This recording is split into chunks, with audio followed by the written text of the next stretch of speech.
Chapter 1 Blue Bay Villa. At 7 o'clock in the evening, Vivian Ashwood received a text from Ethan Hawthorne's assistant. "Mrs. Hawthorne, Mr. Hawthorne has left the office." She replied with a simple, "Okay," calculated his arrival time, and began her familiar routine. Every day when Ethan came home, Vivian would have a hot meal ready, a warm bath drawn, and his slippers placed by the door. It had been the same every day for the 3 years of their marriage. Everyone in Faircastle knew that Vivian Ashwood was desperately in love with Ethan Hawthorne. She treated him like a king, catering to his every need. Soon, it was time for Ethan to arrive, but the doorway remained empty. He didn't come home. Then another message came from the assistant. "Mrs. Hawthorne, Mr. Hawthorne went to a bar. He probably won't be coming home tonight." She wasn't surprised. After reheating the meal, she set out for the bar, Club 9. This was the favorite playground for Faircastle's elite. Vivian, dressed in a cream-colored long dress that was starkly out of place, searched for him room by room. Finally, she found Ethan Hawthorne, lost in a world of indulgence. The private room was a cacophony of noise. Ethan had a beautiful woman in each arm, surrounded by others. He was in high spirits, about to chug a bottle of liquor. Suddenly, a hand gripped the bottle. The room fell silent, all eyes turning to the woman who had stopped him. Vivian's expression was calm. "You have a sensitive stomach. You can't drink on an empty stomach. Let's go home and eat first." Ethan wasn't the least bit surprised to see her. He flung her hand away. One of the women next to him frowned, sizing Vivian up before asking in a syrupy voice, "Young Master Hawthorne, who is this woman?" Ethan raised an eyebrow with a smirk. She's my wife." The hostility in the women's eyes intensified. How could a country bumpkin like her become the young mistress of the Hawthorne family? Vivian ignored their glares, still trying to persuade Ethan. "Let's go home first." "You want me to go home?" Ethan lounged on the sofa, glancing at the full row of unopened liquor bottles on the table. "I haven't finished my drinks. How about you drink them for me? Then I'll consider it." Countless eyes, eager for a show, focused on Vivian, waiting for her to back down. After all, drinking a whole row of hard liquor would guarantee a trip to the hospital for a stomach pump. But to everyone's surprise, the moment Ethan finished speaking, Vivian decisively opened a bottle. She looked delicate, but her actions were swift. Without a word, she tilted her head back and down the entire bottle as if it were water. Then she tossed the empty bottle aside and started on the second, then the third. Gasps echoed through the room. "Damn, she's something else." Thud. After setting down the last bottle, her face was deathly pale, but her eyes burned as she looked at Ethan. She forced herself to stand steady. "I'm done. Can we go home now?" Ethan wore a half smile, the very picture of a playboy. "Mrs. Hawthorne, I believe I only said I would consider it, not that I would agree. I'm not done having fun tonight. I'm looking for a little more entertainment." The alcohol burned in her stomach like fire. Looking at the women beside him, who all bore a faint resemblance to a certain person, Vivian knew exactly what kind of entertainment he meant. She walked forward, her steps unsteady from the drink, and grabbed Ethan's tie. Then, she leaned in and kissed him. She wasn't very good at it. Her kisses were like a dragonfly skimming water, pecking lightly at his face. Once, twice, 3 times. After 6 clumsy pecks, she looked up and asked, "Is this enough?"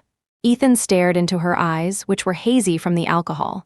His breathing suddenly quickened. He grabbed the back of her head and kissed her fiercely. Vivian couldn't handle such a kiss. Just as she was getting lost in it, he abruptly pushed her away. His expression was mocking and cold. "That's a real kiss. You don't even know how to kiss. What makes you think you can compare to her?" Vivian knew who her was, Penelope Vance. All of Faircastle knew the story.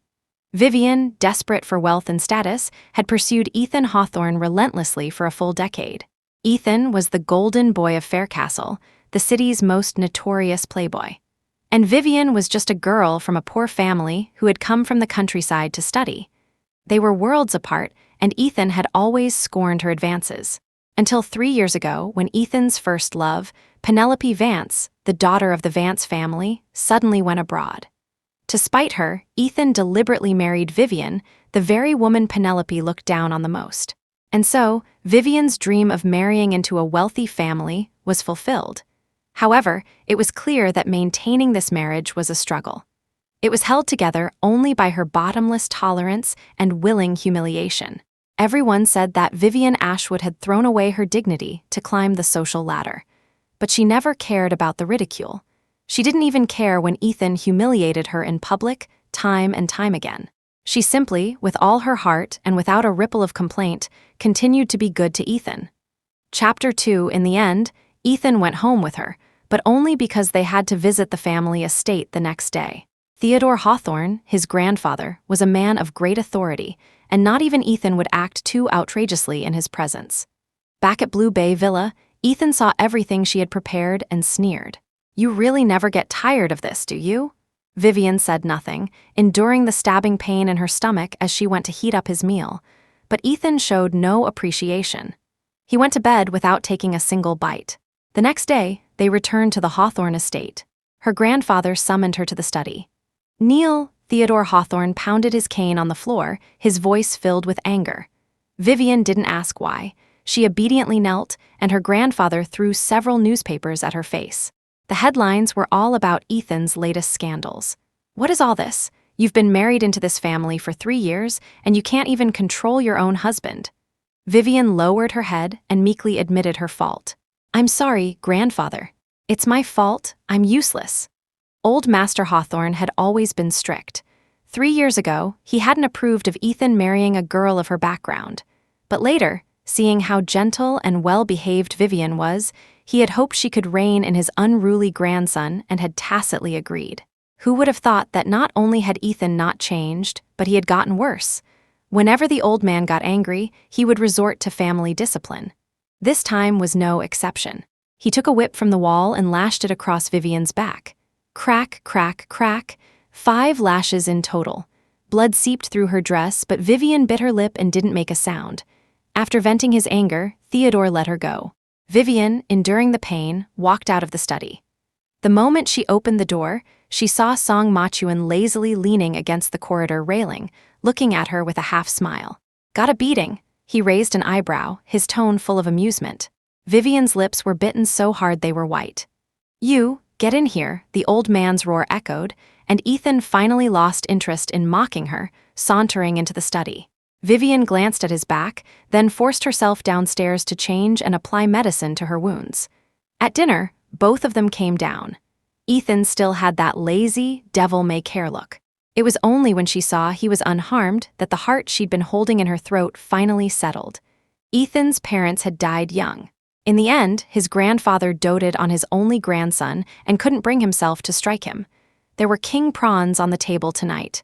Knowing he liked them, Vivian put a few on his plate. Ethan glanced at her. "I don't eat prawns, too lazy to peel them." The meaning was clear. He wanted someone to peel them for him.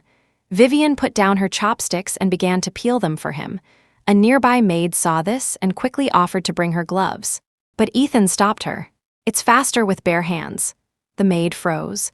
Vivian said nothing, simply bowing her head and peeling one after another, as if she enjoyed it. Finally, she presented a full plate of peeled prawn meat to Ethan. Her 10 fingers were covered in small cuts, but she didn't utter a word of complaint. It seemed no matter what he did, this woman was endlessly obedient. Perhaps finding it boring, Ethan tossed his chopsticks down. "No appetite. I don't want to eat." Without a single glance at the peeled prawns, he turned and left. Even Theodore Hawthorne sighed, muttering "scoundrel" under his breath. After they returned from the estate, Ethan didn't stay for a minute before going out to party. Vivian knew she couldn't control him. Guessing he would be drinking, she simply prepared hangover tea and stomach medicine at home. Just as she was about to make some porridge to soothe his stomach, she received another call from the assistant. "Mrs. Hawthorne. Mr. Hawthorne, he's going street racing again." At the mention of racing, Vivian's expression changed. She immediately ran out. When she found him, Ethan was still with his group of friends, not yet having set off. Vivian rushed to stop him. "Ethan, you can't go racing." Her anxious appearance drew a round of laughter. "Ethan, your wife's here to keep you in line." "What, is the woman in charge of your house now? Why does your wife have to be such a buzzkill? This time, is she going to block the car with her body again?" Once, when Ethan had gone racing, Vivian, thinking it was too dangerous, had tried to stop him by literally standing in front of the car, nearly getting herself killed. The incident was still a famous story in their circle. Ethan frowned. "Why should I listen to you?" Vivian clutched his arm tightly. "Then what will it take for you not to go?" Ethan still had that lazy look. "I need to have some fun, don't I?" Vivian blurted out, "If you want fun, I'll play with you." "Anything?" Ethan was stunned for a moment, then he laughed. "You love me that much?" "Vivian, sometimes I really wonder if there's anything you won't do." Before Vivian could speak, he took off his wedding ring and threw it into the nearby man-made lake. "Go on, if you can find this ring in the lake, I won't race today." Chapter 3. Woe young Master Hawthorne is on another level, throwing away a 7-figure ring just like that. Seeing the drama unfold, the crowd behind them decided this was far more interesting than any car race. Although the lake was man-made, it was large and deep.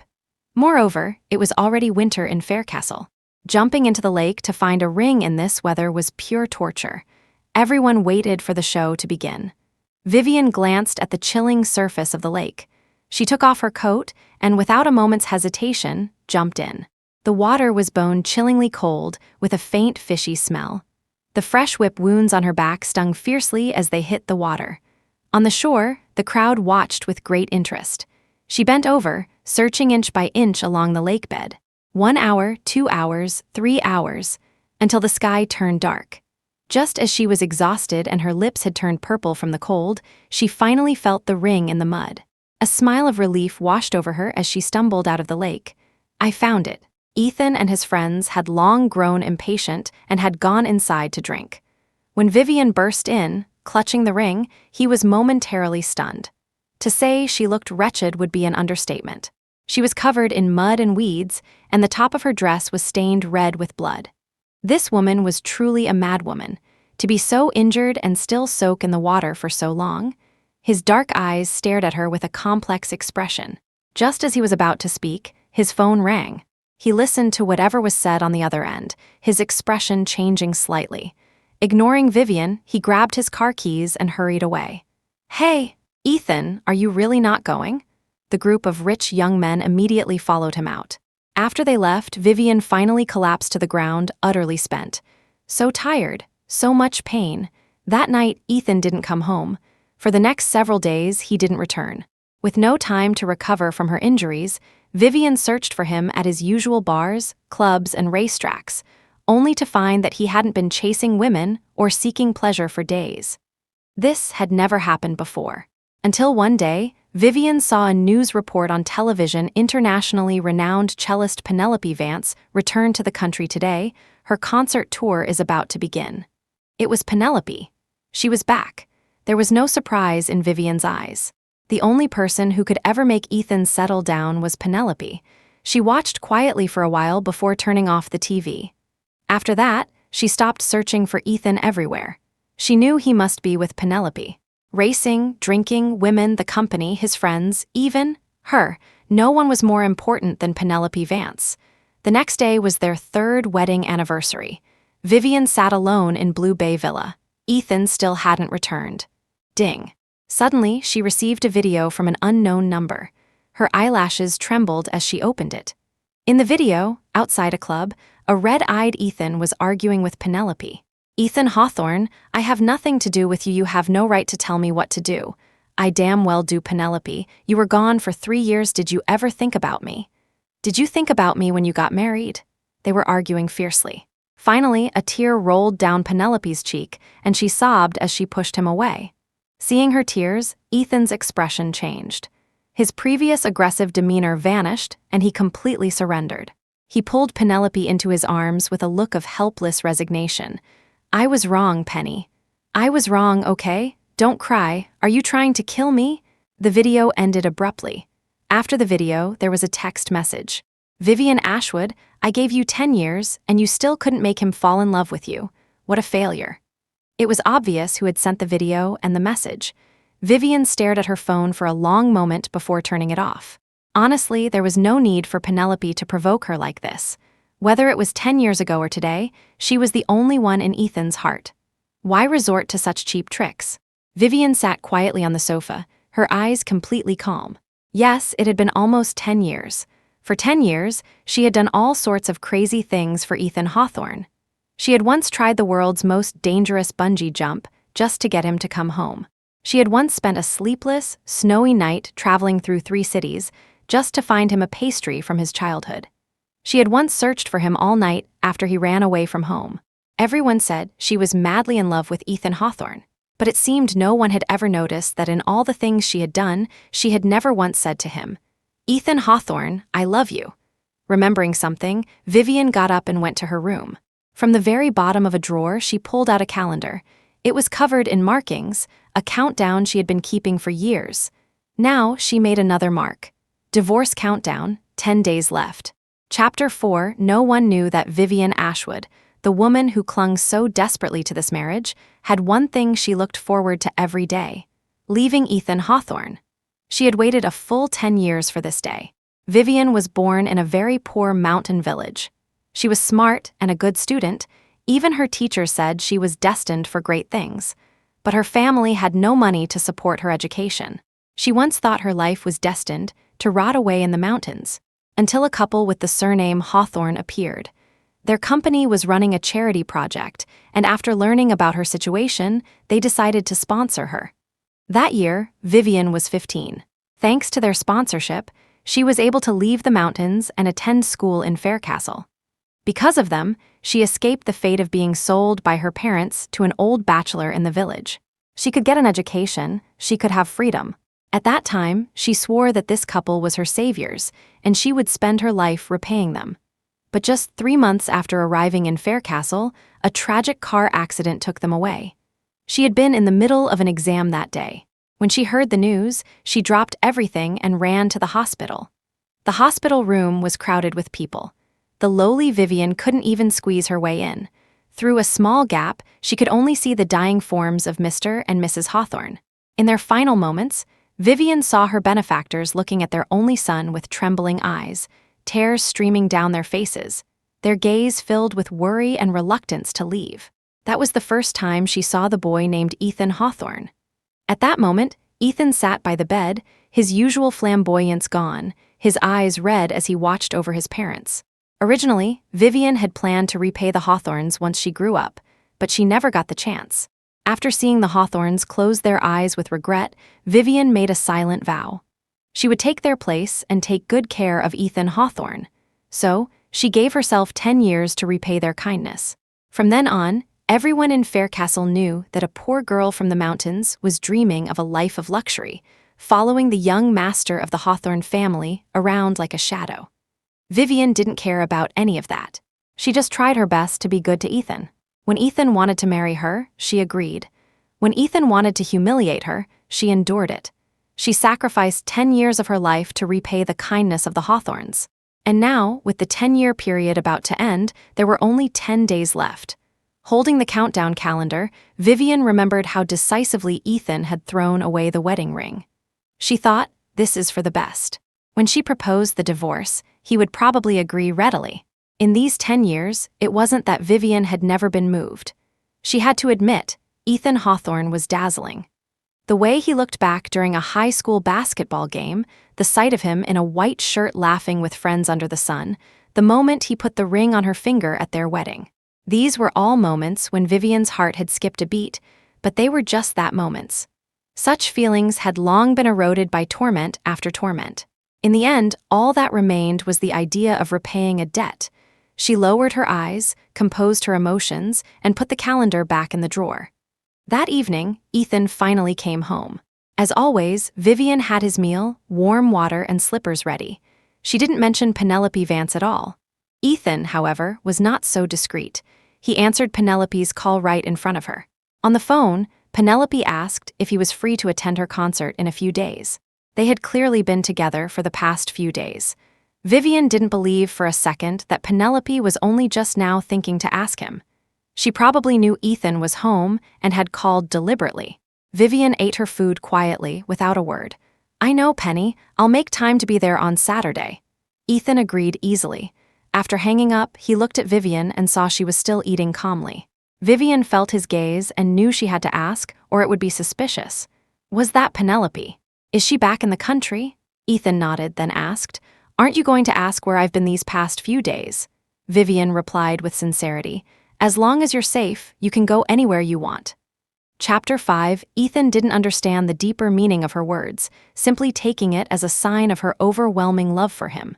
He smiled, satisfied. You certainly know your place. Even if she wanted to question or control him, he wouldn't listen anyway. However, aside from nagging him about drinking and racing things that were bad for his health, Vivian never pried into his other affairs. This was perhaps the only thing about her that satisfied him. Ever since Penelope's return, Ethan had made no effort to hide their meetings. He not only brought her to gatherings with friends, but also attended formal banquets with her. Although Vivian's status was low, she was still, by law, Mrs. Hawthorne. After a few days of this, all sorts of rumors started to spread. Not only had she become a laughingstock, but his actions also brought shame upon the Hawthorne family. Finally, old Master Hawthorne could no longer stand it. Unwilling to further disgrace the family name, he forced Ethan to bring Vivian to a formal event to shut people up, threatening to take action against the Vance family if he didn't comply. Only then did Ethan finally agree to take her. The Grandview Hotel. A socialite was hosting an engagement party. Vivian, dressed in a haute couture gown, attended the banquet on Ethan's arm. At first glance, they looked like a handsome couple. But Ethan was clearly distracted, even giving perfunctory replies when greeting others. Please be serious or grandfather will be angry, she whispered to him after someone walked away. Ethan sneered dismissively. Don't think you can use grandfather to threaten me. Vivian pressed her lips together and said no more. She was only afraid he would anger his grandfather and be punished. They fell silent. Ethan was never one to waste words on her until another guest arrived at the entrance. Ethan looked up and his face instantly darkened. Sensing his change, Vivian followed his gaze. It was Penelope, and she had arrived with a male companion. Most people at the event knew about the history between Ethan and Penelope, and they watched the scene with keen interest. Penelope, however, seemed oblivious, walking over with her companion to greet him. What a coincidence, Mr. Hawthorne. Then she looked at Vivian, her tone full of meaning. Long time no see. Vivian replied calmly, long time no see. Internally, she sighed. It seemed today was destined to be anything but peaceful. 10 minutes later, Ethan was gone. Fearing he might do something reckless, Vivian quickly went to find him. Just as she left the banquet hall, she saw Ethan pinning Penelope against the wall in the corridor. Who is that man? He asked, his eyes dark and his voice dangerous. Penelope was unfazed. What's it to you? Ethan exploded with rage. What's it to me? Who gave you permission to bring another man here? Didn't you bring Vivian Ashwood? Penelope sneered. At a time like this, Ethan didn't want to hear another name. What is she? Just a housekeeper, he snapped, his voice laced with impatience. Hearing this, Vivian silently looked away and leaned against the wall. Soon, the sounds of arguing from the other end of the corridor were replaced by the sounds of passionate kissing. As they kissed, her expression remained utterly placid. For some reason, she suddenly remembered the first time she had met Ethan. She had just come from her village.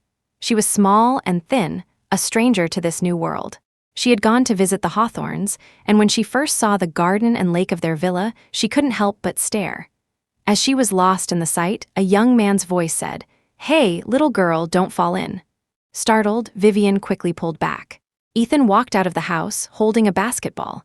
Even though she was dressed in rags, his eyes held no mockery. He just smiled, gave his warning, and walked away. The boy was full of life, and the sunlight on him was almost blindingly bright. When they met again later, he no longer remembered her, nor did he know she was the poor student his parents had sponsored. At their first meeting, she had been so shabby, yet he hadn't disdained her. To repay the debt, she thought she was sacrificing 10 years, but instead, it only made Ethan despise her more and more. She came back to her senses and realized the kissing at the end of the hall had stopped. Vivian turned her head and saw that only Penelope remained in the corridor. Chapter 6, she was about to leave, but Penelope walked over and saw her. "You saw that?" Penelope smirked. "How does it feel to see your own husband kissing another woman? If I were you, I'd be too ashamed to keep clinging to him." Faced with her rival's taunts, Vivian remained as calm as ever. She simply whispered, "Just a little longer." Penelope didn't quite hear her. She frowned and was about to ask what she was muttering when she heard a commotion from the banquet hall. There were sounds of glass bottles shattering. "Stop fighting, Ethan Hawthorne." Hearing his name, both of their expressions changed. and they rushed over. When they got there, the banquet hall was in chaos. Ethan, like a madman, had pinned Penelope's companion to the ground and was beating him senseless. His aura was so dark that no one dared to intervene. Fearing he would get hurt, Vivian rushed forward without a second thought and wrapped her arms tightly around his waist. "Stop it! Stop fighting in the chaos." Her leg and waist were hit by a chair a few times. But Vivian refused to let go, and only then did a few other men come forward to pull the other man away. "Ethan, are you hurt?" She frantically checked him for injuries, but Ethan shoved her away violently. "Get lost." After pushing her away, Ethan stormed out of the banquet hall with a grim face. But it wasn't long before he and Vivian were escorted back to the family estate by the Hawthorne family's security. When old Master Hawthorne heard about what happened, he almost fainted from anger. He had wanted Ethan to quell the rumors, but instead, he had completely ruined someone else's party. The old man was furious and demanded that the family discipline be brought out. This time, he took Ethan directly to the ancestral hall. The old man pointed at him with a whip. "Today, I'm going to teach you a lesson on behalf of your deceased parents." With a crack, the long whip struck the floor. Ethan didn't even blink, showing no fear. The old man was livid and swung the whip at him, but he was stopped. Vivian had appeared from nowhere, hugging Ethan and shielding him with her body. "Grandfather, don't," the old man roared. "Get out of the way, I must use the family discipline today." But the usually obedient Vivian refused to budge. She stood in front of Ethan and said defiantly, "If you must strike someone, strike me. It was my failure to manage my husband. I should be the one to be punished." Ethan's face was cold. "Vivian Ashwood, get out of the way. I don't need you to." Before he could finish, she interrupted him. "Whether it's the family discipline or kneeling in the ancestral hall, I will take it all." This was the only thing she could do for Ethan. Before the 10-year period was over, all the suffering should be hers to bear. Only then could she leave with a clear conscience. Seeing her so determined, the old man's anger grew. "Fine," he said several times. "Then I will grant you your wish." He then had the bodyguards take Ethan away and lock him in a confinement room. And Vivian knelt on the ground, taking 33 lashes for him. This time, the old man showed no mercy. Every lash was filled with rage. Vivian was beaten until she was covered in blood, but she never begged for mercy. Instead, with every lash, she would say, "I beg grandfather to forgive Ethan." After 33 lashes, her face was completely drained of color. "Have you thought this through? You still want to take his punishment?" Vivian nodded weakly. "I do so willingly." The old man looked at her, exasperated, and finally left the ancestral hall, leaving her to kneel there alone. Chapter 7, her body was covered in whip marks, and the prayer cushion beneath her was soaked in blood. But Vivian persisted, kneeling for the entire night until her vision began to blur. She bit her lip hard, trying to stay conscious. "Just a little longer, Vivian. Only a few more days left." She kept telling herself this in her mind, until her mouth was filled with the taste of blood, until she could barely feel the pain anymore. Finally, she slowly collapsed. Meanwhile, after being locked up for a night, the door to Ethan's room finally opened. The old man walked in, leaning on his cane. Ethan looked up. "Are you done locking me up?" the old man snorted. "Come with me." He walked out, and Ethan had no choice but to follow. They went to the ancestral hall. Opening the door, the first thing they saw was Vivian, lying inside, covered in blood. He froze. Even a man like Theodore was shocked by Vivian's persistence. While Vivian was not a qualified granddaughter-in-law for the Hawthorne family, she was undoubtedly the one who loved Ethan the most. "She took 33 lashes for you yesterday, and then she knelt all night." "Ethan Hawthorne, I didn't approve when you married her, but since you insisted, you'd better start acting like a husband." Ethan was silent for a few seconds, his breathing tight. "I only married her to spite someone." The old man asked again, "And now, do you really not like her at all?" A strange feeling flickered in Ethan's heart, but then he thought of Penelope. He still answered, "I don't." Then, he turned and left the ancestral hall. The old man sighed and simply asked a maid to take Vivian back to her room. When Vivian woke up, she was in so much pain that even the slightest movement was agony. She couldn't get out of bed and could only lie there to recover. "How is Ethan? Did grandfather hit him?" When a maid came in to give her medicine, the first thing she asked was about him. The maid couldn't help but sigh at how much the young mistress loved the young master. "Don't worry, Mrs. Hawthorne, young Master Hawthorne is not injured." Only then did Vivian feel relieved. She asked no more about Ethan and quietly took her medicine. After several days in bed, she was finally able to get up. After saying goodbye to her grandfather, Vivian left the estate. She didn't go back to the home she shared with Ethan. Instead, she went to a shopping mall. There, she happened to run into a few socialites from their circle who were also friends of Penelope. These women had always looked down on Vivian. Seeing her in such a sorry state, they couldn't resist a few taunts. They gathered together and deliberately told her what Ethan had been doing for Penelope these past few days. "I heard young Master Hawthorne set off fireworks for 3 whole days and nights across the city to celebrate the end of Penelope's concert tour. So romantic." "Yes, and I heard Penelope had a fever, and he canceled a meeting just to take care of her." See, a first love is a first love. Some people, even if they manage to climb the social ladder, are still crows at heart. They can never become phoenixes. They deliberately tried to provoke Vivian, but to their surprise, she seemed completely unfazed. She walked past them as if she hadn't heard a thing. This left the 2 socialites fuming, their faces turning pale then red. She walked into a flower shop and chose a beautiful bouquet of calla lilies. Only 3 days left, she thought. As she was leaving the mall, she ran into 2 people. Ethan had just finished lunch with Penelope. He didn't expect to see Vivian as he was leaving. Then, he saw the flowers in her hand. Ethan's expression changed, and he sneered, "You're so injured, yet you still run out to receive flowers from another man?" Vivian replied calmly, "No, I bought these myself. I'm going to visit 2 friends." What friends did she have in Faircastle? Ethan assumed she was lying. But he also belatedly realized that the moment he saw her holding the flowers, he had actually felt a pang of jealousy. His tone grew colder. "What does that have to do with me?" Penelope tugged at his sleeve. "Ethan, I have to get back to the theater." His gaze immediately softened. "I'll take you." The 2 of them left without giving Vivian another glance, as if they were the real couple. Vivian stood there, silently watching his back. It was normal for Ethan not to remember this day. It was too painful. Of course, he would choose to forget. She turned and left, taking a taxi to the cemetery. Arriving at the cemetery, she placed the calla lilies in front of the grave of George and Mrs. Hawthorne. She had heard that the language of calla lilies was universal love. She thought it suited them. "Uncle and Auntie Hawthorne, I am about to fulfill my promise to you. Please rest assured, Ethan. He is doing very well now. He's managing the Hawthorne group wonderfully. Although grandfather always scolds him, he is actually very satisfied with his abilities. You don't have to worry anymore. No matter what, I want to thank you for changing my life." Her voice choked with emotion. She knelt down again and bowed her head 3 times, earnestly and respectfully. Chapter 8. 3 days passed in a flash. The final day of the 10-year period arrived, and today happened to be Ethan Hawthorne's 25th birthday. Vivian woke up early and meticulously cleaned and decorated the house. She lit Ethan's favorite scented candles, hung his favorite paintings on the walls, and arranged his favorite flowers. She also personally baked a birthday cake and cooked a grand feast.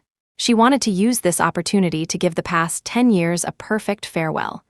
By the time everything was ready, it was almost 6 in the evening. But as she sat at the dining table, the person who should have been home from work long ago never returned. She couldn't help but call him. "When are you getting off work?" "Today. It's your birthday. I want to celebrate with you." She worried he would refuse again.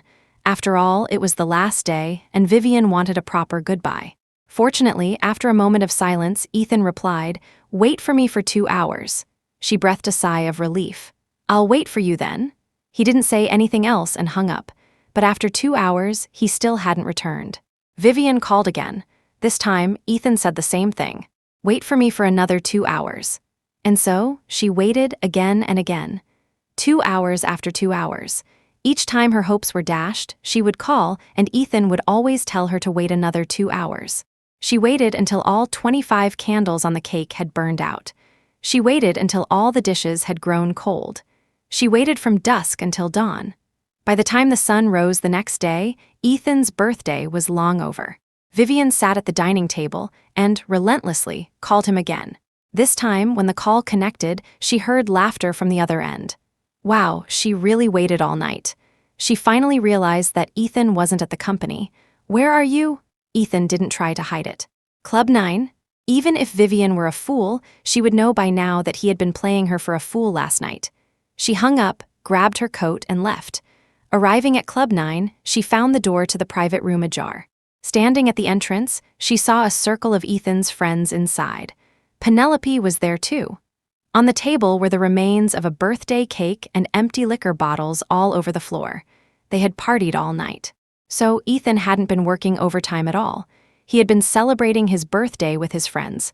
Just then, someone asked Ethan with a laugh, "Ethan, you're messing with your wife like this. Won't she get angry and divorce you?" Ethan curled his lip nonchalantly. "She'd dare." Everyone smiled knowingly. Who didn't know that Vivian Ashwood was hopelessly in love with Ethan Hawthorne? Forget divorce, she probably wouldn't even argue with him. Then, he looked at Penelope and said pointedly, "Besides, birthdays are only meaningful when you spend them with someone you like." Everyone understood his meaning and looked at the two of them ambiguously. At the door, Vivian calmly pushed the door open. Her entrance was like pressing a mute button. Everyone fell silent. Vivian didn't feel awkward. She walked up to Ethan, just like she always did. "Let's go home." Seeing that even after being toyed with like this, she wasn't angry and was still meekly asking him to go home, the crowd was almost impressed with her.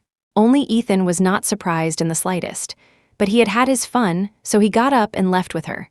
Back home, he pressed his temples and said with complete nonchalance, "First, run a bath for me. Then go make some hangover soup. Also," before he could finish, Vivian placed a divorce agreement and a wedding ring on the table. Ethan Hawthorne, let's get a divorce. Chapter 9. Ethan never imagined that Vivian would one day be the one to ask for a divorce. His mind went blank and he whipped his head around. "What did you say?" Vivian calmly repeated. "Let's get a divorce. I've already drafted the agreement. I've signed it. All that's left is your signature." If he hadn't heard every word so clearly, Ethan would have thought he was hallucinating. He thought Vivian was angry about last night. "Because I didn't let you celebrate my birthday?" he asked in disbelief. This was ridiculous. 10 years, Vivian had followed him, chased him for 10 years. He had done things far worse than this, countless times. And for this, she wanted a divorce? Vivian didn't want to explain further. After waiting all night, she was tired. She had wanted a dignified farewell, but since that was impossible, it was better to make a clean break. "You could say that," she said flatly. Ethan's pupils contracted. He stared at her, even more stunned. Seeing him make no move, Vivian pushed the divorce agreement closer to him again. "Isn't this what you've always wanted? What's the matter, not signing?" In an instant, rage shot through him. Fine, a divorce it is. He'd like to see who would be the one to regret it. Suppressing his anger, Ethan snatched the agreement and signed his name with a few sharp strokes of the pen. "Are you sure about this? Once you walk out that door, I won't let you come back, even if you beg me." It was his final concession. But Vivian acted as if she didn't understand. She placed the wedding ring on the table. "Don't worry, I won't." Then, she went to the bedroom and retrieved the suitcase she had packed the night before. As she was leaving, she saw Ethan sitting on the sofa, either still in shock or still fuming. She paused and still gave him instructions. "Your stomach medicine is in the second drawer on the left, under the high cabinet. The shirts you usually wear are on the south-facing rack in the second section of the walk-in closet. The ties that go with your suits are in the drawer below the shirts." She continued for a while. Finally, she said, "Ethan Hawthorne, after I'm gone, take care of yourself. And I'm going to start a new life." With that, she dragged her suitcase and left without a backward glance. Ethan watched her back disappear, his face growing darker and darker. Bang, he kicked a chair, and it instantly splintered in two. "Vivian Ashwood, I'd like to see how long you can keep up this act after leaving." Vivian went straight to a psychologist's office. She had already made an appointment. The doctor opened her file and looked at her. "You want hypnosis?" She nodded. "Yes. I want to use hypnosis to forget someone, to completely start a new life." "Are you sure? After the hypnosis, you won't remember anything about him?" "I'm sure," she replied firmly. A few hours later, the door to the hypnosis room opened, and Vivian opened her eyes on the bed. The doctor asked her, "Miss Ashwood, do you still remember Ethan Hawthorne?" She looked at him with completely unfamiliar eyes. Who is that? Ethan never expected that after Vivian left, she would completely disappear. The first day after the divorce, he was nonchalant. He went to bed, confident that Vivian would come back, tail between her legs, to admit defeat. The first month after the divorce, he continued to drink, party, and race, but he would occasionally think of Vivian and feel an inexplicable emptiness. The second month after the divorce, when someone asked about his divorce from Vivian, he sneered, "Just playing hard to get. She'll come back obediently sooner or later." The third month after the divorce, Vivian was still gone without a trace, and he began to panic. It was only after Vivian left that Ethan realized how much he had depended on her. Even though she had given him instructions before she left, he had assumed she would be back soon and hadn't taken them seriously. As a result, his life for the past 3 months had been a complete mess. He could never find the right tie, there was no one to make him hangover soup. After a night of drinking none of the maids' cooking tasted right, he felt like he was going insane, and Vivian had vanished so completely, showing no signs of coming back to surrender. "Mr. Hawthorne, there's a dinner party tonight. You need to be there by 7. In his office, Ethan irritably loosened his tie. "Got it." Just as the assistant was about to leave, he called him back. With a grim face, Ethan hesitated for a long time before finally saying, "Find out where Vivian Ashwood is." The assistant was stunned for a few seconds before replying, "Yes, sir." At 7 o'clock, Ethan arrived at the dinner party on time. The room was filled with elegant guests and clinking glasses, a scene he used to love. But now, he only felt annoyed. He was about to leave when he turned and saw a familiar figure. The woman who had made him wait for 3 long months right now, her face was glowing. She looked like she was thriving without him, and what made it even more unbearable was that she was intimately holding onto another man's arm. In that moment, Ethan felt the blood rush to his head. He stormed over, grabbed her hand, and snarled her name through gritted teeth. Vivian Ashwood, but the woman in front of him just stared blankly, her eyes full of confusion. "Sir, who are you?" Chapter 10, Vivian Ashwood, you're pretending not to know me? Ethan couldn't believe it.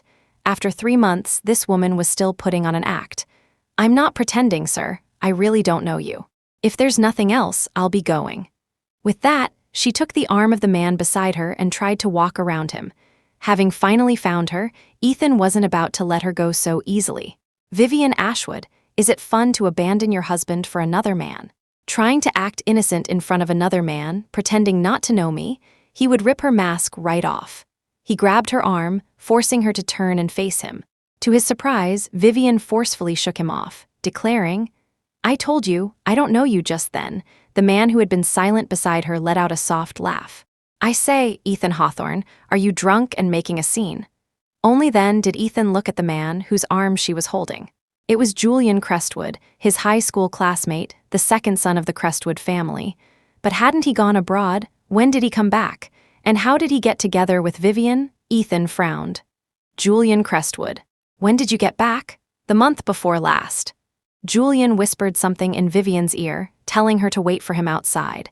As Vivian turned to leave, Ethan grabbed her again, and she could only stand there, bewildered. Ethan studied her closely. The look in her eyes had indeed changed. It was unfamiliar and wary. This Vivian Ashwood certainly had some tricks up her sleeve. He looked at Vivian. She was wearing a perfectly tailored apricot-colored slip dress, her long black hair tied back in a low bun with a hairpin. Her light makeup accentuated the elegant lines of her face and her delicate features.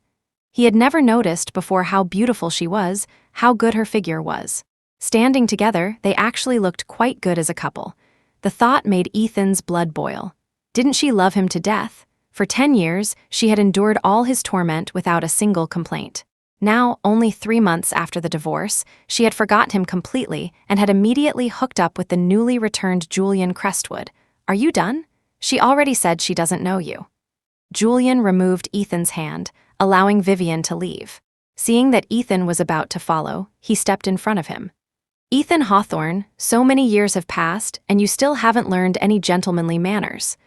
Watching Vivian walk away, and with Julian blocking his path, Ethan had no choice but to stop. Hearing Julian's words, Ethan sneered, "A gentleman? She's my wife. It's not your place to tell me how I treat her."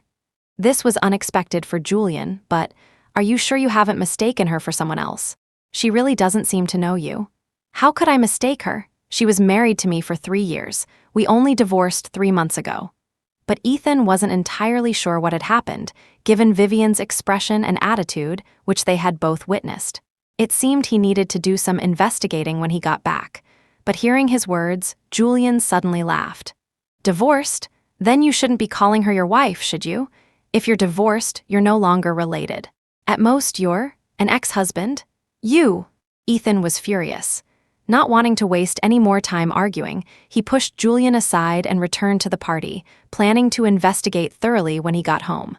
Julian watched him go, his eyes deep in thought, before he too walked out. Chapter 11, The Woman I Asked You to Investigate, What Did You Find? Returning to the Hawthorne estate that night, Ethan, for once, was not drunk. The first thing he did was call to inquire about the task he had assigned earlier. We've found it, Mr. Hawthorne.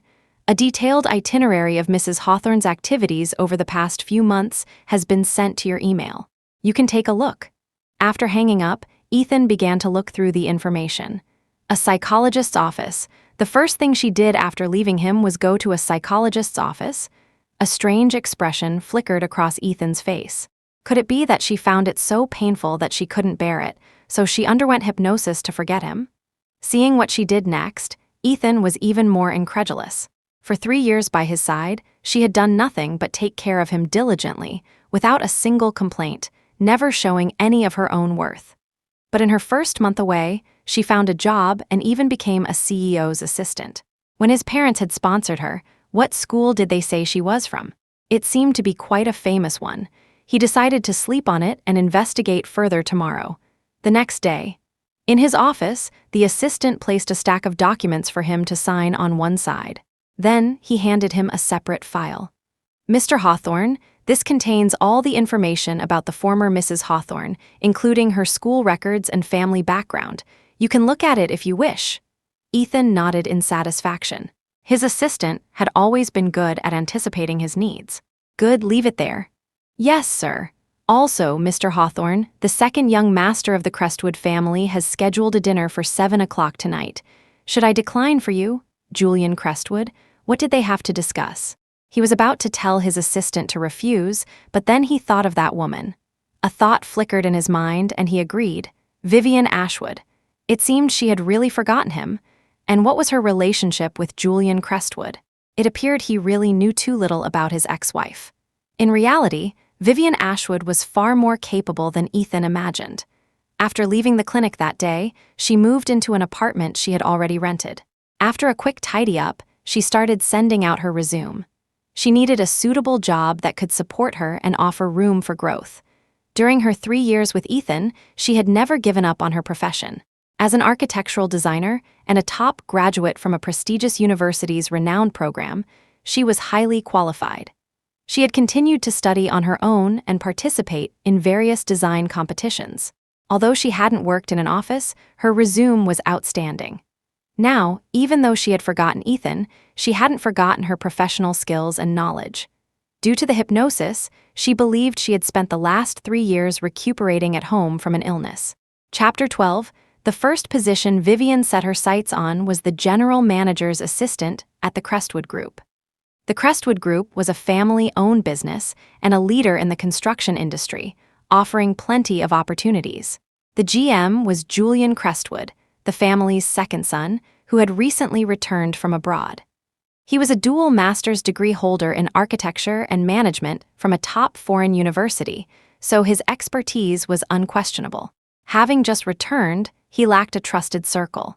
As a newly appointed GM, he faced potential resistance from longtime employees and needed to be cautious. Therefore, it was necessary for him to cultivate a new assistant. Moreover, Julian must have seen and been familiar with the international competitions Vivian had entered. So, after careful consideration, Vivian sent her resume directly to the Crestwood Group. As she expected, after a personal interview, Julian hired her on the spot. As his assistant, she quickly understood his needs, and they had worked together harmoniously for the past 2 months. The only thing that puzzled Vivian was her uncanny ability to read people, a skill she didn't recall having before. She was unaware that this was a skill she had painstakingly developed over 3 years of dealing with the temperamental Theodore and Ethan Hawthorne. Her new life was going well. She was busy in a field she loved, and her relationship with her boss was pleasant. It was the ideal life she had always dreamed of. However, sometimes late at night, she would think of the couple who had sponsored her years ago, wondering how they were. She was deeply grateful to them but had never been able to find out who they were. Otherwise, she would have visited them with gifts. That night, after a shower, Vivian lay in bed. She thought about the man who had grabbed her and called her name. He seemed to know her, knew her name, and even claimed she was his wife. Although Vivian was sure she had no connection to him, his firm expression and tone had left her confused. Whatever, she thought. It's impossible. He probably mistook me for someone else. The next day at work, Julian asked her to accompany him to a dinner party that evening. This had become a routine for Vivian. She often had to attend parties and dinners with him. Since she didn't drink, no one ever forced her to. So for her, these events were mostly about being a companion and getting a free meal. 7 o'clock. Vivian accompanied Julian to the designated restaurant. To her surprise, the large private room was empty except for the two of them. Vivian's eyes widened as she turned to her boss. "Wait, Mr. Crestwood, why is it just us? What do you think?" Julian, amused by her tone and knowing she had misunderstood, decided to tease her. "Let me take a wild guess. It's not just to treat me to dinner, is it?" Vivian asked cautiously but directly. Just then, a voice came from behind them. Julian put an arm around her shoulder, turned her around, and replied with a smile, "The person I invited has arrived." Vivian muttered, "I knew it wasn't for me." Julian laughed and patted her shoulder. "Am I not paying, and are you not eating?" Fair enough, she thought. He was treating her too. Vivian nodded in agreement. As she looked up, she heard Julian greet the newcomer, "Mr. Hawthorne, over here. And Penelope, you're here too." Chapter 13, Long Time No See, Mr. Crestwood. Penelope, Ethan, and Julian were all high school classmates and children of prominent Faircastle families. Before Julian went abroad, their relationship had been amicable. But Penelope and Ethan were a couple, so Julian hadn't spent much time with them back then. Indeed, long time no see. Has it been a whole 24 hours? Ethan said, his eyes cold as he looked at the woman in Julian's arms, his brow furrowing. After the initial greetings, Penelope began to study the woman beside Julian. She was quite pretty, not a stunning beauty at first glance, but with her light makeup and slender figure, she was very elegant. But she looked very familiar. Penelope looked closer. "Vivian Ashwood. What are you doing here? You know me." Vivian looked at her, confused. Another person who knew her, yet she had no memory of them. Was she that famous? "You don't remember me?" Penelope asked incredulously. Seeing Vivian's genuinely bewildered expression, she turned to Ethan. "What's going on?" Ethan shrugged with a cold expression. "Don't ask me. She doesn't recognize me either." Penelope was shocked again. "How is that possible? I can understand her not remembering me, but how could she not remember you?" Vivian started to feel confused as well. That Ethan man had said the same thing yesterday, as if it were impossible for her not to know him. Today, this woman, who must be Ethan's girlfriend or at least a friend, also said she should know him. This meant they probably did know each other, and their relationship must have been significant. But she truly had no memory. Something must have happened to make her forget. However, seeing these two people, Vivian's instinctive reaction was discomfort. So if something had happened in the past, it probably wasn't good, and she had no desire to remember it. Julian, having watched this failed reunion unfold, felt a few ideas beginning to form in his mind. But he showed nothing. "Everyone, please sit down. I've already ordered. Let's just treat this as a reunion of old friends and have a good time." Ethan ignored Penelope's questioning glances. He knew what she was asking, but he hadn't figured things out himself yet, and he couldn't see through Julian. For now, he could only bide his time. The meal was incredibly awkward. The four of them, each with their own thoughts and agendas, ate in strained silence. After dinner, Julian drove Vivian home. "If you have any questions, just ask. I told you before, I'm here to answer any questions you have." On the way, Julian, noticing Vivian's repeated hesitation, offered to clear up her confusion. Vivian hesitated for a moment before saying, "I don't know them." Chapter 14. Julian nodded. "I know. You're not lying." Vivian breathed a sigh of relief and continued with her questions. But from the way they acted, it seems they know me, and our relationship was probably not simple. For instance, that man yesterday said I was his wife. Julian felt a pang of discomfort and shifted in his seat. But seeing her expression, he smiled. Why get worked up over it? She didn't know. What do you think? You're a smart girl. I bet you have your own ideas by now, right? I've thought about it, and I think there are two possibilities, Vivian replied. Oh, tell me. The light turned red. Julian stopped the car, took a sip of water, and looked at her. Her small, palm-sized face was full of seriousness and intelligence. First, the problem is with me. Something might have happened, or I might have done something that caused me to lose my memory of them. Second, the problem is with them. Maybe there's someone who looks a lot like me, or a sister I don't know about, who they knew and who left, and now they're mistaking me for her. Vivian laid out her thoughts. Julian nodded and, as he started the car, asked, "Which possibility do you think is more likely?" Hearing his question, Vivian answered without hesitation, "The second one. My memories of the last 20-something years are mostly intact, with no obvious gaps, though some details are fuzzy. But Julian, I have a bad feeling. I have this strange aversion to both of them. So I think..." Hearing the worry in her voice, Julian pulled over to the side of the road and patted her head. Looking at the distant traffic, he comforted her. "You're scared, right? But you don't have to be. Even if it's the first possibility, as long as you don't want to remember, no one can force you." His firm tone gradually calmed her. He was right. As long as she stood firm, no matter what the situation was, no one could force her. Even if there were bad memories in the past, she had forgotten them now. The person she was now was a new beginning. The past was in the past. "Ethan Hawthorne, you went to see Vivian Ashwood behind my back." As soon as Vivian and Julian left, Penelope, who had been holding it in all evening, finally couldn't take it any more and loudly questioned Ethan. A flicker of guilt crossed Ethan's mind, but he quickly explained, "I didn't.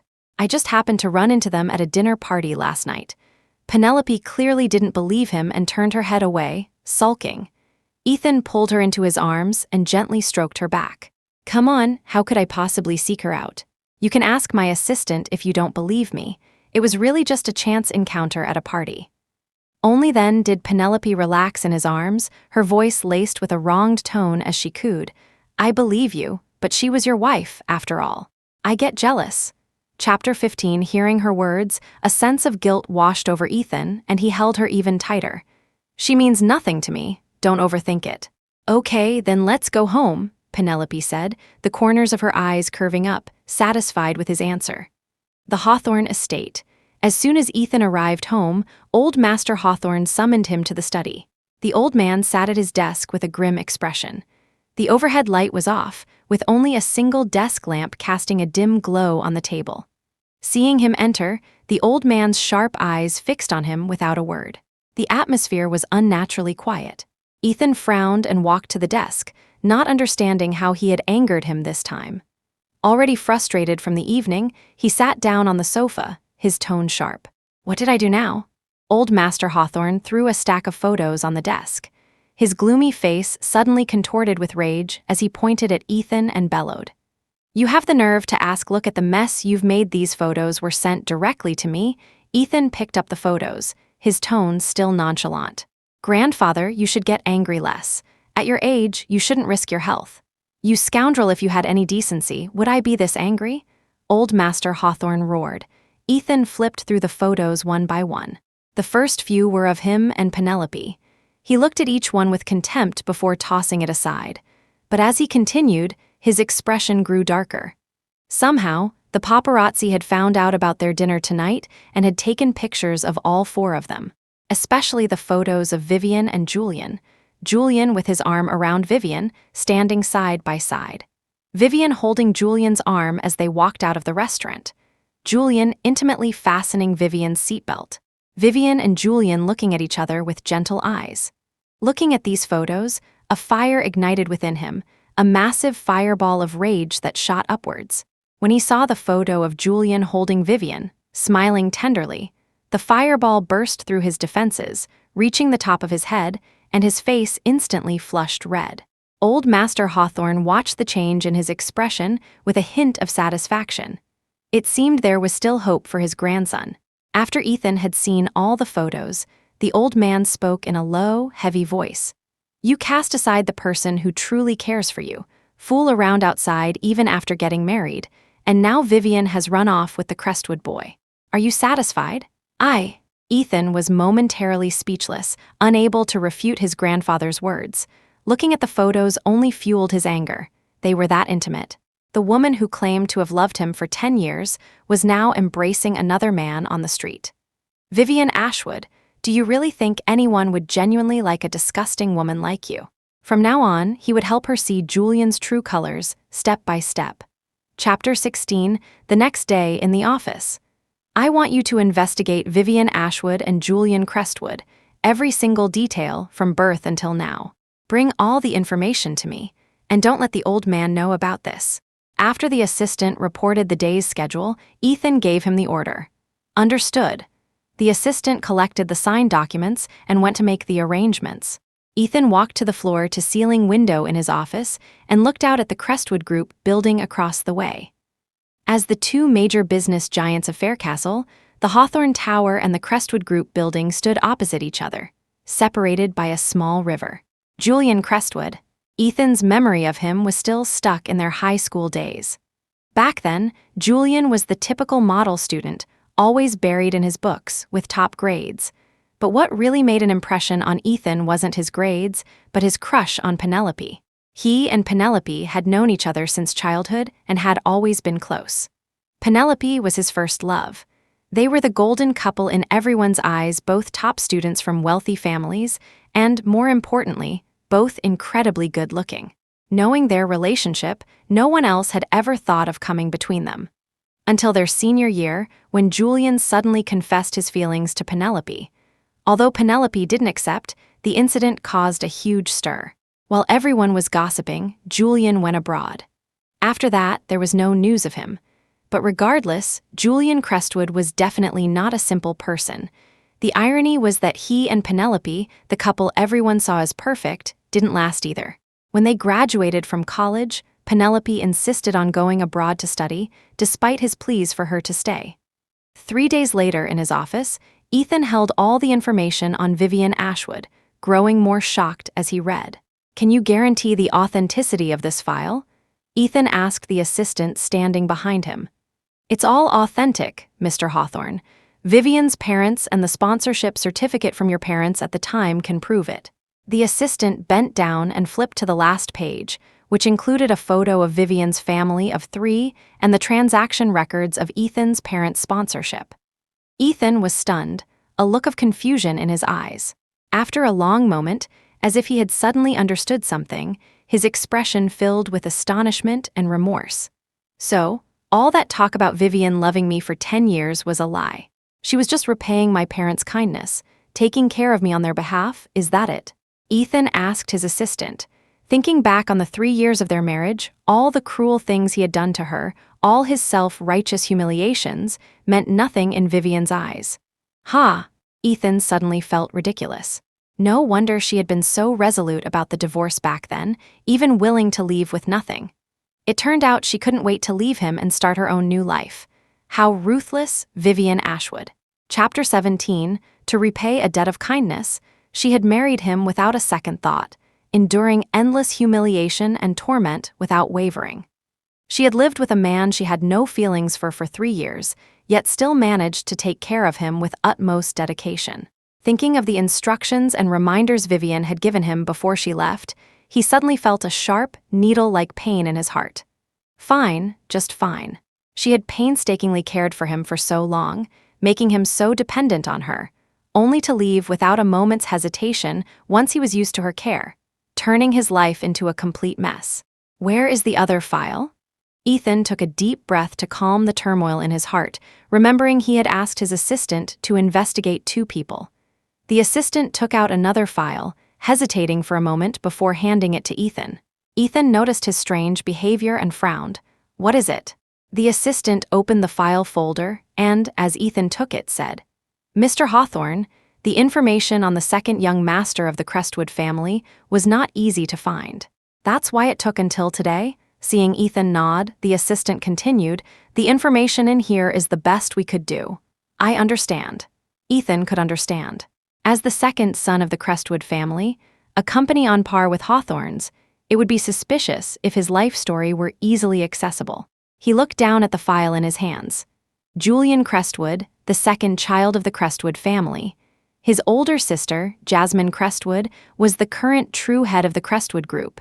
After graduating from high school, he attended a university in California, graduating 3 years ago with top honors in both architecture and management.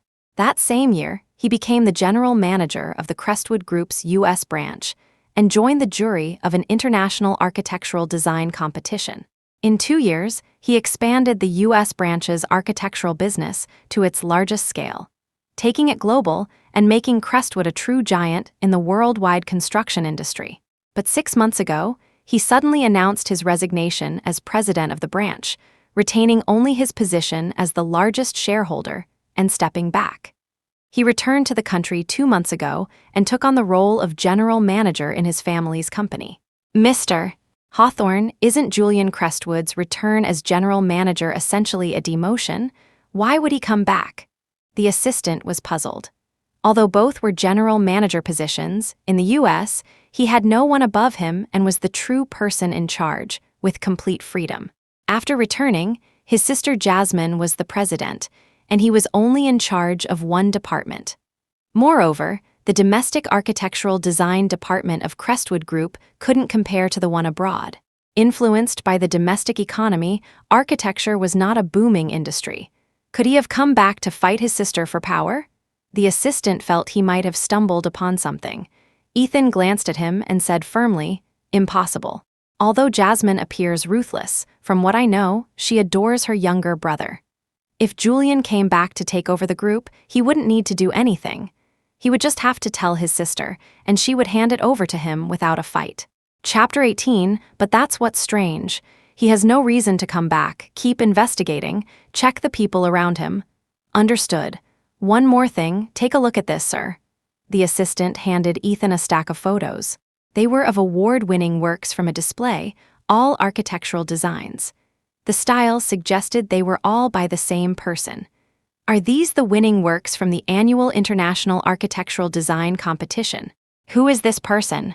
They've been in the top 3 for 2 consecutive years. Ethan nodded in approval. It was indeed impressive. It was hard enough to win once in such a competition, yet this person had won for 2 years straight. Mr. Hawthorne, each photo has the designer's signature on it. What are you trying to say? Ethan looked at him, annoyed. Sensing his impatience, the assistant didn't dare to beat around the bush any longer. Sir, look at the signature. Does it look familiar? Ethan looked at the signature on the design drawing in the photo. He checked it several times in disbelief.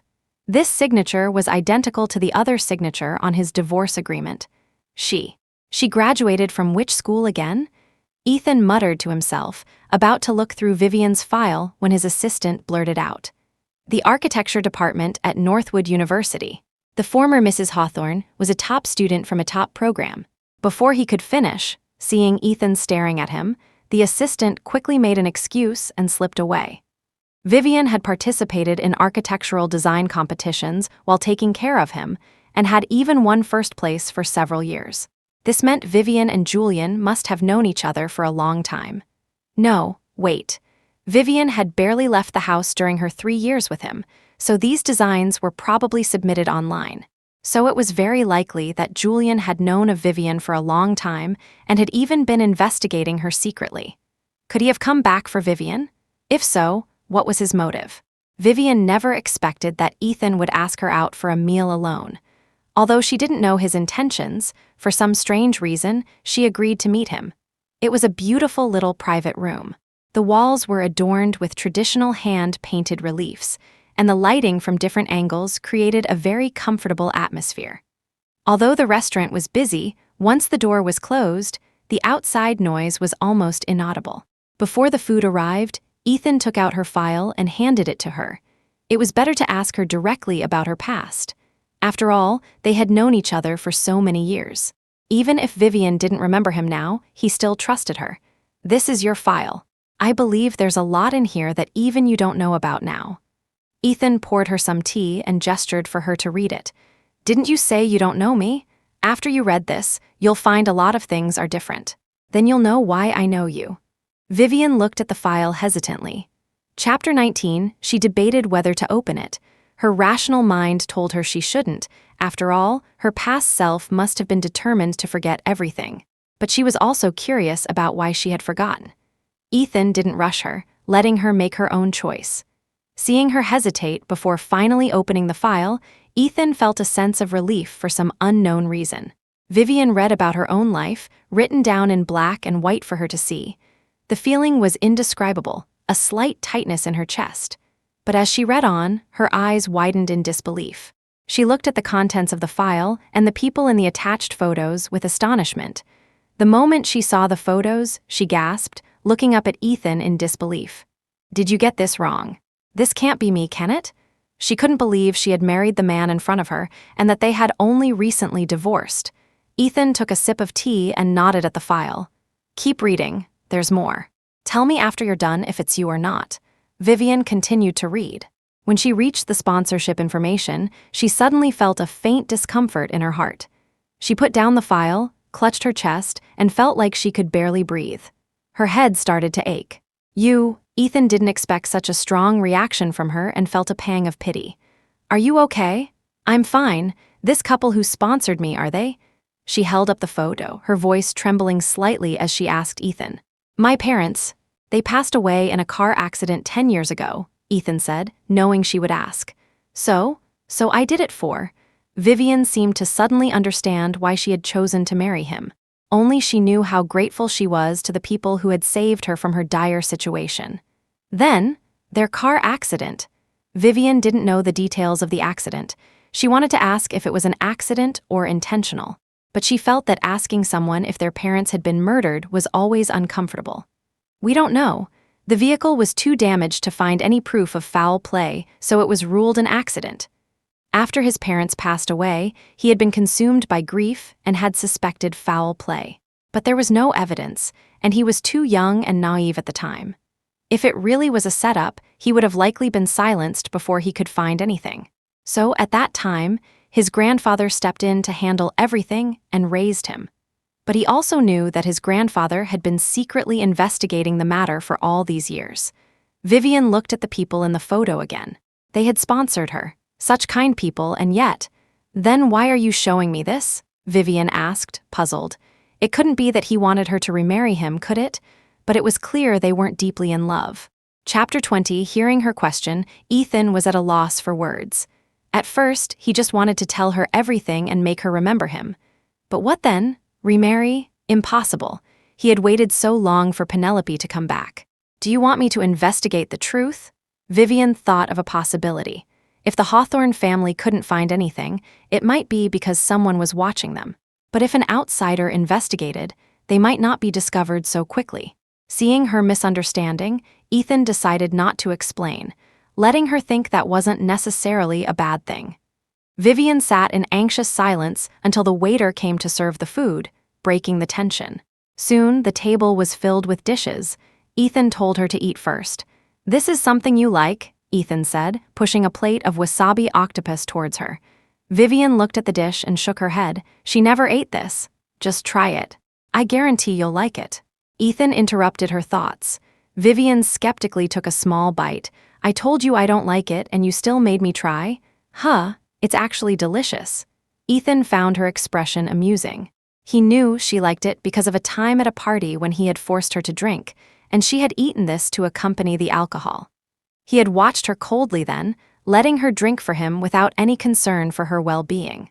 I don't need you to investigate my parents' case, and you probably won't find anything anyway, Ethan finally said, deciding to be honest. I'm telling you this so you know about your own past. And you need to be wary of Julian Crestwood. He's not as simple as you think. After parting with Ethan, Vivian couldn't stop thinking about his words. Why should she be careful of Julian? Should she try to recover her memories? But it seemed it didn't matter if she did or not. She didn't remember their time together, but now she knew who he was and who her benefactors were. At this thought, her heart twinged with pain again. She decided to do her best to investigate. If she could find something, it would be a way to honor the deceased couple. If not, she could accept that it was just an accident, but this would be difficult. Otherwise, her grandfather wouldn't have been investigating for so many years without results. Thinking of this, she sighed again. To have finally found her benefactors, only to watch them die before her eyes. She must have been utterly devastated at the time. Mr. Hawthorne, if the former Mrs. Hawthorne recovers her memory someday, aren't you afraid she'll hate you? On the way home, the assistant couldn't help but ask. Ethan had given Vivian the information, but had omitted the suffering and torment of their 3-year marriage, even using her gratitude towards his parents to get her to investigate the car accident. If the car accident really was suspicious, she won't hate me for using her. As for the 3 years of marriage, he had no defense. That was a punishment he deserved. Let her hate him. As long as she didn't remember everything, he still had a chance to make amends. He would do his best to compensate her. Chapter 21, The Crestwood Estate. The night was deep, and the moonlight cast a quiet, hazy glow on everything. Only Julian Crestwood's room was still lit, and from within came his furious, gritted teeth voice.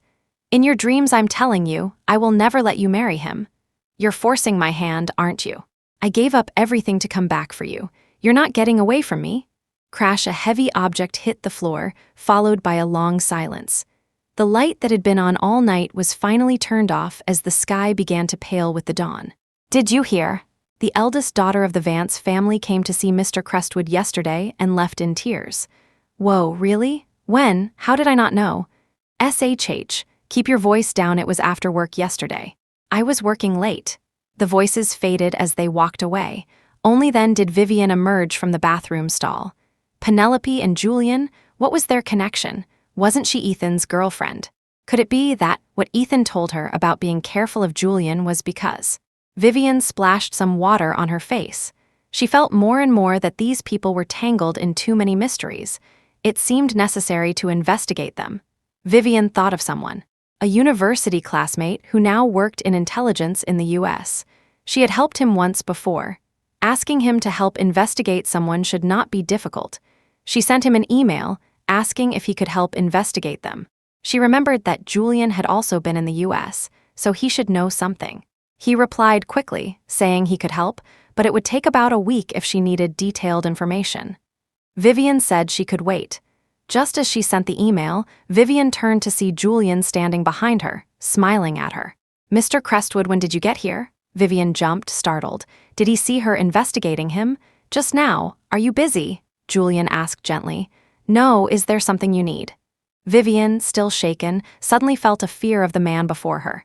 I wanted to ask if you would be willing to go and follow up on the progress of a construction project for me. But this is a military project, at a base deep in the mountains.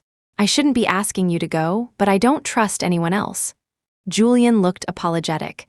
To be honest, he didn't want to burden her with this, but the reports from others had been unsatisfactory. They couldn't find the problem or speed up the progress. He had to send someone he trusted and who was capable. Vivian breathed a sigh of relief. It was just work. Chapter 22, she nodded her willingness, her tone firm. Is it the Mount Crestfall project? I can do it, Mr. Crestwood. Julian sighed. She was indeed capable and understanding, but she was still a woman. How about this? I'll arrange for someone to go with you. Be safe. Okay. Vivian readily agreed. This project was difficult and had a long timeline, but the fact that it was still unfinished meant there had to be a problem. Only a site visit could reveal the issue, and she was eager to solve it. After all, the bigger the project, the more experience and skills she could gain. It's all set. The partner company will send someone to go with you. They'll pick you up at the company tomorrow morning. Julian seemed very satisfied, patting her on the shoulder before turning to leave. But Vivian never expected that the person sent by the partner company would be Ethan Hawthorne. As she got into the car, Vivian was still bewildered. Do your project managers need the CEO to personally follow up on them now? Ethan smiled, but didn't tell her that the project had serious problems and he had to go see for himself. The road to the mountains was long. Vivian got a little carsick and accidentally fell asleep. When she woke up, it was already dark. The car was parked on the side of the road. Ethan was standing outside, leaning against the car and smoking. It was pitch black all around, with only the red glow of the cigarette and its smoke visible in the night. Vivian got out of the car and checked the time. It was already past 8 in the evening, and her phone had no signal. "Ethan, do you have a signal?" Ethan extinguished his cigarette and shook his head. "No, there's no signal in this area. Didn't Julian tell you when you came?" "Tell me what?" Mr. Crestwood only said it was a bit unsafe in the mountains, and to be careful. Vivian had thought it was just a routine reminder, but now it seemed it might really be unsafe. The mountain is a military base, so there are signal jammers everywhere. You lose signal as soon as you enter. And Ethan hesitated for a long time without speaking. And what? And it was likely that someone was colluding with criminal organizations, smuggling arms, and even embezzling project funds. That's why the money was never delivered, the materials were all substandard, and the workers weren't getting paid. But there was no need to tell her all that. It was better for him to worry about these problems himself than to have her worry too. Then how am I supposed to report my work to Mr. Crestwood? Ethan shrugged. Don't report for now. Just keep track of your work, note down the problems and solutions, and report back when you return. Vivian nodded and asked when they would continue. We'll go tomorrow. We need to rest first. The mountain roads are impassable at night. Suddenly, a loud noise echoed from the distance, like an explosion or a collapse. Chapter 23, they quickly got back into the car, closing the windows tightly and hiding until the silence returned. But as soon as they sat up, they saw a group of men surrounding their car. A cold sweat broke out on both of them. In the middle of nowhere at night, this group clearly meant trouble. "What do we do?" Vivian whispered. "Don't worry, run." They exchanged a look. Ethan quietly reached for the key and started the engine. Just as an iron bar swung towards them, he floored it and shot forward. But perhaps the men had tampered with the car while they were hiding, because the brakes failed. Just then, a small car with its high beams on came straight at them. Ethan couldn't dodge in time. The car plunged towards the cliff, careening down the slope. In the instant the two cars passed each other, Ethan saw the driver's face clearly. It was a very familiar face. It was Penelope's brother. As the car hurtled downwards, Ethan desperately wrenched the steering wheel to the right. Vivian can't die, he thought. I haven't told her yet, that I think I might be falling for her. On the mountain. "Hello, is it done?" A man in a special military uniform was on the phone, the 4 stars on his shoulder epaulets shining brightly.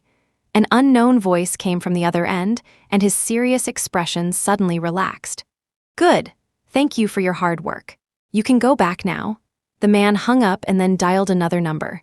After a moment, the call connected.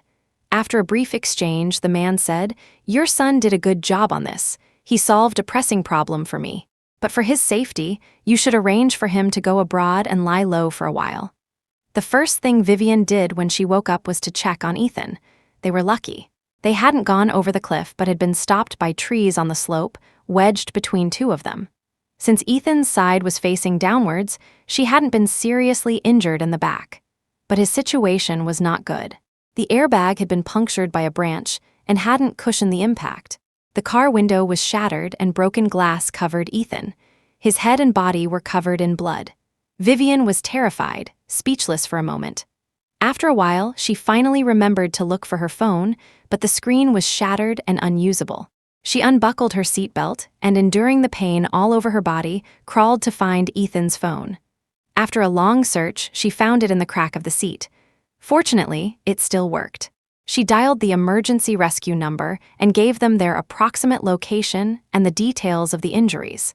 But they were in the mountains, and she didn't know when help would arrive. Ethan was unconscious, and they couldn't just wait. Chapter 24, she pushed open the car door and slowly made her way to the trunk. Ethan's car was stocked with plenty of food and water, as well as a tent and a windbreaker. She took out the food, water, and windbreaker, then went to Ethan's side. She carefully opened his door, checked his wounds, and then reclined his seat so he could lie down. She unbuckled his seatbelt, cleared away the glass fragments, and painstakingly pushed his legs to rest his head on the back seat before closing the door again. By the time she finished, she was out of breath and drenched in sweat. Then she found some large, thorny branches and covered the car with them. Realizing they would have to spend the night on the mountain, she took the food and hid inside the car. As darkness fell, she draped the windbreaker over Ethan, hoping to preserve some of his body heat. He had lost so much blood and was unconscious. If he got cold, he might really. She didn't dare to think about it. She could only pray for a swift rescue. In their current state, neither of them would survive otherwise. Vivian gradually couldn't hold on any longer and fell into a deep sleep. When she woke up again, she was in a hospital. The first things she saw were a white ceiling and an IV drip. She tried to sit up, but a sharp headache made her fall back weakly. A nurse changing a dressing in the next room heard the noise and came over immediately. "Hey, don't move. You're not in good condition right now. You need to lie still." The nurse, seeing her trying to sit up, quickly stopped her. "The person who was rescued with me, how is he?" Vivian only remembered passing out and then nothing. Ethan had lost so much blood, she didn't know how he was. The nurse, seeing her anxious look, smiled. "Is that your boyfriend? You're so worried about him." He looked bad, but it was mostly superficial injuries. Apart from a broken right arm, he's almost recovered. "Oh, that's good." Vivian lay back down, relieved. As long as he was okay, she couldn't let him get hurt saving her. Otherwise, all her past suffering would have been for nothing. This was the last time. The debt she owed his parents was long paid off. "You two are the most devoted couple I've ever seen. The first thing you both did after the accident was check on each other." "It's fine as long as he's okay," Vivian said, closing her eyes, not wanting to talk anymore. Yes, she remembered. A car crash, and her subconscious had dredged up everything she had thrown away and given it back to her. Chapter 25, Hate. Seeing Ethan covered in blood protecting her, she couldn't bring herself to hate him. Love. Thinking of all the things in the past, she would feel disgusted to even say the word love. She had tried so hard to forget, but in the end, she remembered. So the suffering she was meant to endure was unavoidable, wasn't it? Evasion was useless. "You have a moderate concussion. You were in a coma for over a week. You can't move around much now that you've just woken up. Lie down for a bit. The doctor will be here soon. Your boyfriend went for a checkup and should be back shortly. You, with a concussion, still managed to take such good care of your boyfriend. I really admire you. Ma'am, I'd like to sleep for a while." Tired of the nurse's chatter, Vivian wearily interrupted her. "Okay, you get some rest." The nurse closed the door and left. Hearing the sound, Vivian finally relaxed, closing her eyes to rest. Just as she was about to fall asleep, the door opened. Thinking it was the doctor, she didn't open her eyes, but then someone limped over and sat by her bed. She realized it must be Ethan. Whatever. She didn't know how to face him anyway. "You silly woman, how could you be so foolish?" Ethan thought of the scene, and his heart still pounded with fear. When he woke up, his whole body ached. He thought his condition would be terrible, but she had protected him so well. He was covered with a windbreaker for warmth. The blood on his face and legs seemed to have been wiped clean. His wounds were clean. The car was protected, and a small window was open for ventilation. He was lying comfortably in his seat. In contrast, she was curled up in a corner, hugging her arms, unresponsive to his calls, as if she had fainted. There was a large patch of blood on the back of her head, and she looked lifeless. In that moment, Ethan knew what heartbreak felt like. He never thought that Vivian, even without her memories, would protect him like this.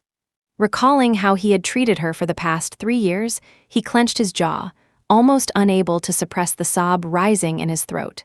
At her bedside, he held her hand, his nose tingling with emotion. Looking at her sleeping face, not knowing when she would wake up, his heart was filled with unspeakable regret. He pressed his forehead against hers, feeling the warmth of her face, her small nose. His throat burned and he said, word by word, his voice full of determination, "Vivian, wake up soon. I regret it so much. This time I will definitely." Before he could finish, he saw Vivian's eyes suddenly open and look at him. Her clear eyes held no emotion. She just stared at him coldly, her voice devoid of its previous gentleness, filled only with an endless chill. "Let go of me. You." Ethan looked at her, overjoyed. "Vivian, you're awake. Are you uncomfortable anywhere? I'll go get the doctor." "Yes, I am. Seeing you makes me uncomfortable." Vivian's expression didn't even change. The coldness around her was palpable. Ethan suddenly realized she was different. Stunned for a moment, as if he understood something, Ethan suddenly let out a small, forced smile, his eyes filled with an unresolvable sorrow. He tried to control his voice, fighting back the tremor. Vivian, you remember everything, don't you? Chapter 26. Vivian didn't speak, but Ethan understood. He closed his eyes for a moment, trying to suppress the aching pain in his chest, to stop it from overwhelming him, but his eyes still welled up. When he opened them, the corners were red. Does she hate me completely now? He had thought he could bear her hatred. It was the punishment he deserved for his past mistakes.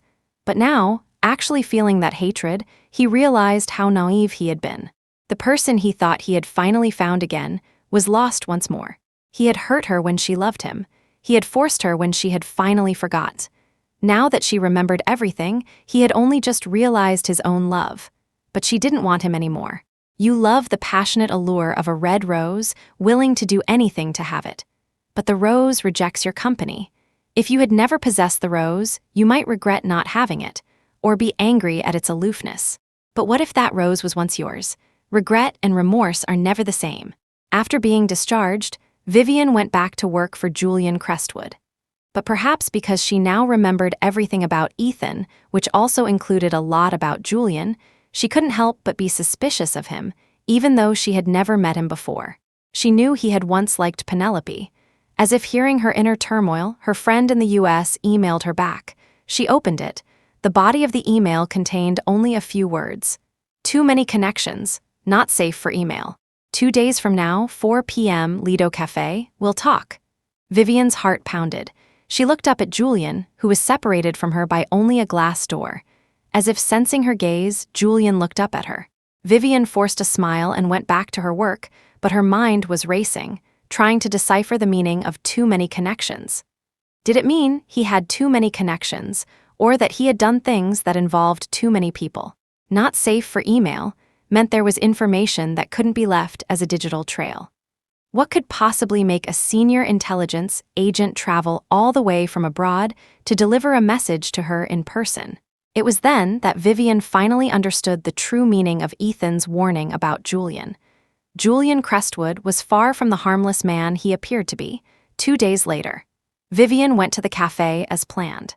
Arriving at Lido Cafe, she saw Su Jiachin sitting by the window, looking through some documents. A few years after graduation, he hadn't changed much.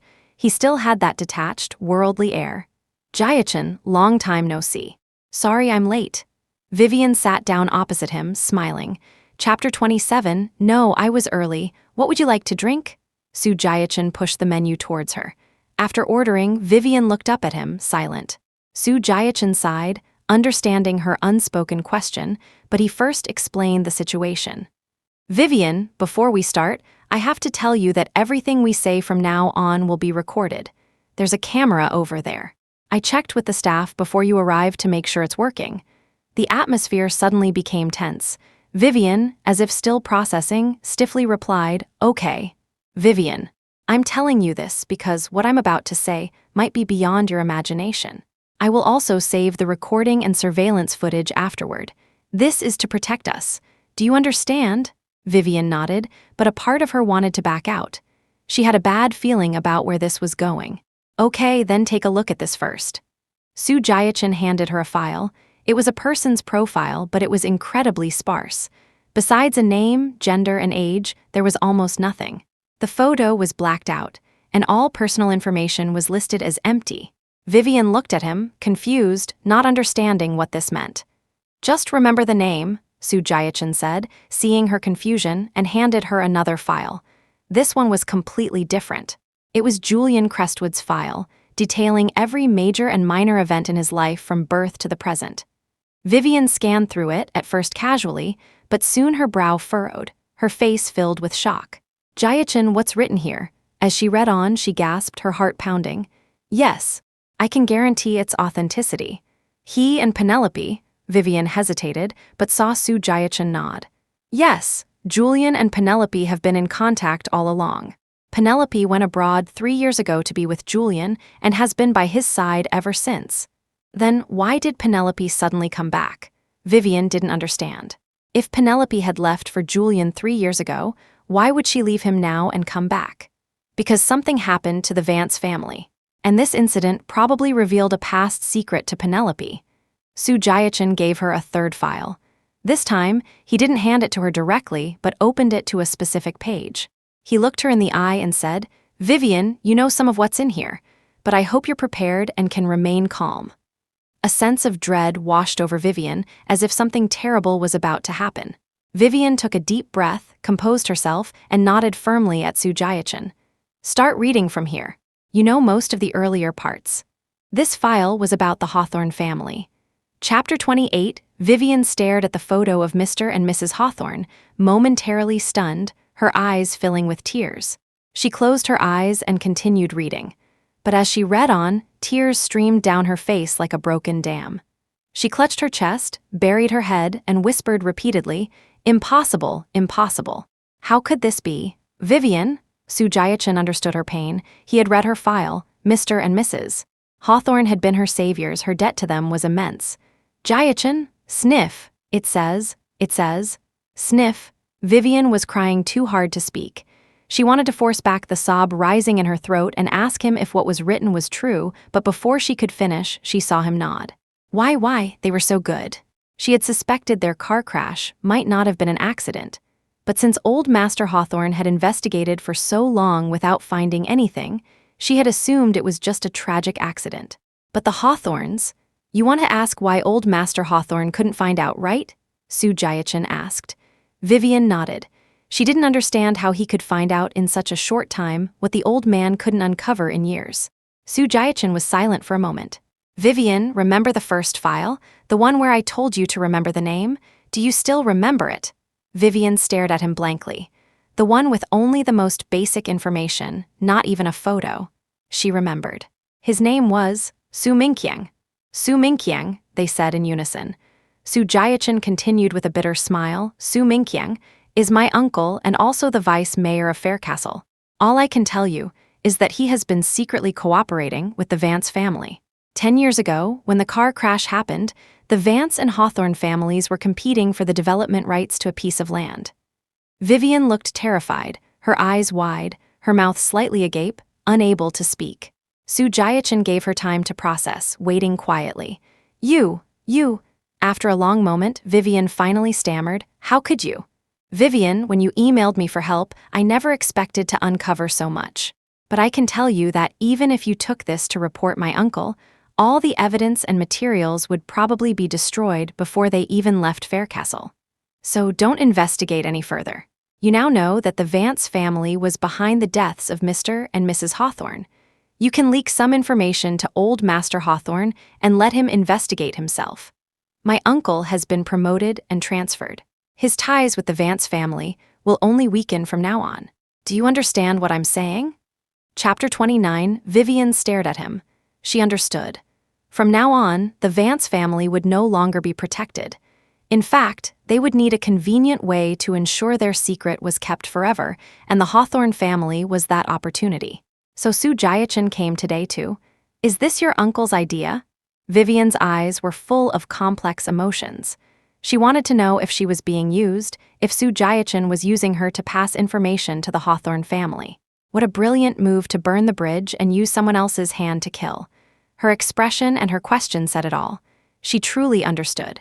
"Vivian, you need to know that once they lose my uncle's secret support, the Vance family will decline. The Hawthornes will find out about this sooner or later. This time gap is my way of repaying your kindness. Now, while the Vances are unprepared, a single, decisive blow can ensure they never recover." Sujayachan knew that Vivian was a smart girl. She knew what to do. Vivian remained silent, looking at the blinking red light of the recording pen. She knew that after she left, this video and audio would be delivered to that powerful man. Vivian nodded, indicating she understood. Regardless of the politics, the Vance family were the ones who had truly killed her benefactors. The conversation ended. Vivian said goodbye to Sujayachan, declining his offer of a ride home. She walked home slowly, needing time to think. If Penelope already knew about this, then Julian, who had returned with her, must also know. At that moment, Vivian thought of Ethan, and inevitably, the 3 years of humiliation she had endured. She suddenly felt that Ethan was a pathetic creature, no better than the groveling version of herself from those 3 years. Ha ha ha ha, ha ha ha. Ethan Hawthorne, it turns out you were the biggest fool of all. She laughed mockingly at her own pathetic situation, at Ethan's stupidity. but the pain was overwhelming. She squatted down in sorrow, tears streaming down her face, a silent scream of agony trapped in her throat. She had foolishly devoted herself to him for 3 years, only to be met with his growing disgust, her love leaving her scarred and broken. He had been kept in the dark like an idiot, not only dating the daughter of his parents' murderers and giving them protection, but also remaining faithful to her after being betrayed, still waiting for her, loving her. Ha ha ha, so none of us won. Ha ha, sob. It was past 10 o'clock at night. The winter air was frigid and every breath turned into a white mist, but Vivian hadn't come home yet. Ethan had something he wanted to say to her and had been waiting at her doorstep, but she never showed up. He called her, only to find he had been blocked.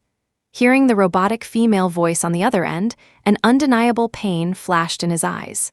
No, he had to find her chapter 30 even if she hated him, he couldn't let her go. She could hate him by his side, make him suffer just as she had, but she couldn't leave him. She was his woman, Ethan Hawthornes. She was before, and she would be in the future. As if having made a firm decision, he finally stood up, his eyes regaining a determined glint. But just as he was walking towards the community gate, he heard Vivian's mixture of laughter and sobs coming from the small park. He followed the sound. When he was less than 20 meters away, he heard her sorrowful cries. "Ethan Hawthorne, I don't love you anymore. I'll never love anyone again." Her words were like a long, sharp thorn that pierced his heart. It was swift and brutal, so deep that blood didn't even have time to flow, just embedding itself in his flesh. With every beat of his heart, a wave of pain shot through his entire body, and he could barely stand. "I'm sorry. I'm sorry, Vivian, I was wrong." Ethan looked at Vivian, alone and grieving in the cold, dark night. His hand holding his phone trembled uncontrollably. He wanted to apologize, to go over and hold her, to atone for the pain he had caused her. But she was so heartbroken, and he felt he didn't deserve to. They were like two lonely beams of light in the darkness. They had intersected briefly, but ultimately they had separated. He thought he was still close to her, that there was still a chance to make things right. But two lines that have already crossed will never meet again in this lifetime. So he stood there, unable to take a single step forward. He had lost the right to embrace her. His eyes burned. He wanted to rub them, but as he lowered his head, he saw a drop of water hit the ground. It was his regret. A distant streetlight cast long shadows of them, one behind the other, one squatting, one standing. The night grew darker, the air colder. Eventually, the long shadow stepped back, melting into the darkness, not wanting to disturb the other. After a few days of reflection, Vivian finally decided to go to the Hawthorne estate. This was the place where she had lived for 3 years. As the maid led her in, she looked at the furnishings. Nothing had changed. It was exactly as she had left it. "Miss Ashwood, the old master is in the study. You can go in by yourself." The maid led her to the second floor and then turned to go back downstairs. Vivian gave a self-deprecating smile. "Not everything is the same. At least the way they address me has changed, right?" She no longer had any connection to this place. She was free now. Composing herself, Vivian walked to the study and knocked on the door. "Grandfather, it's Vivian Ashwood. I'm sorry to disturb you." "Come in." Hearing his voice, Vivian pushed the door open and went inside. Old Master Hawthorne was brewing tea. The aroma of pu-erh, his usual favorite, filled the room. Seeing Vivian enter, he placed a teacup next to him, filled it halfway, and gestured for her to sit. "You're here. You called this morning to say you had something to tell me. What is it?" Chapter 30, One Old Master Hawthorne was quite surprised. This young woman, who had once protected his good-for-nothing grandson at all costs, had never returned after the divorce. He knew some of what had happened afterward and had had the decency not to disturb her, letting her live the life she wanted. It was Ethan who wasn't fortunate enough to have her. He had actually gone to see her after their car accident, but she hadn't been awake at the time. What a foolish girl, still protecting that useless brat so fiercely even after the divorce. He never expected her to come back on her own, claiming to have something important to say. Vivian looked at the man, who was over 70, and carefully considered how to begin without agitating him. She was afraid the old man wouldn't be able to take it. She should have told Ethan, but his relationship with Penelope. Vivian feared that before she could even get to the point, he would throw her out for trying to stir up trouble. "Grandfather, I found something out, but you need to stay calm." Listen to me slowly and don't get angry, because what comes next will require you to take action." Sensing the seriousness and worry in her voice, old Master Hawthorne's expression became solemn. It seemed it was indeed something very important. He grunted in agreement, pointed to the sofa for her to sit, and then resumed his meticulous tea brewing. "All right, I'll listen while I make tea. Speak slowly. Don't rush, but don't be afraid either. At my age, I've seen it all." Vivian downed the tea in front of her in one gulp, took a few deep breaths, and then slowly began to speak. She explained everything, from Penelope's trip abroad to Julian's return, and then to the Vance family's connection to the car crash. Old Master Hawthorne listened quietly. When he heard about his son and daughter-in-law's car crash, he appeared outwardly unmoved, but the kettle in his hand, which was pouring water, had long since overflowed without him noticing. "Grandfather, grandfather, the kettle?" Vivian noticed something was wrong and quickly called out to him. The old man seemed to snap back to reality. He slowly withdrew his hand, holding the kettle, and placed it back on the table. Only then did he feel his hand trembling slightly. His usually sharp and astute eyes now seemed a bit cloudy, and his white hair appeared even whiter. His voice, when he spoke, was instantly filled with a weathered quality. "Girl, what you've said. How do you know all this?" He wasn't distrusting her, but the news was too sudden, too shocking. He had tried every means to investigate for 10 years without finding anything. How could a young woman with no power, no connections, and no money have found out? "Someone helped me." Vivian's soft voice sounded again. She explained the complex connections between Sue Jiachin, the vice mayor, and the Vance family to the old man, and tactfully conveyed the powerful official's intentions. But she kept the identities of Sue Jiachin and his uncle vague, referring to him only as a high-ranking official. After she finished, old Master Hawthorne was silent for a long time. The atmosphere was heavy and oppressive, and Vivian didn't dare to interrupt. An endless silence enveloped them. As the seconds ticked by, Vivian felt her own heartbeat slow. After a long while, old Master Hawthorne's cold voice suddenly broke the silence. His eyes were fixed grimly on the teacup, as if it were his mortal enemy. "Vivian, thank you for telling me this. I will investigate it first. You should go home for today." Vivian nodded and left. She didn't dare to offer condolences. No one could remain calm in such a situation.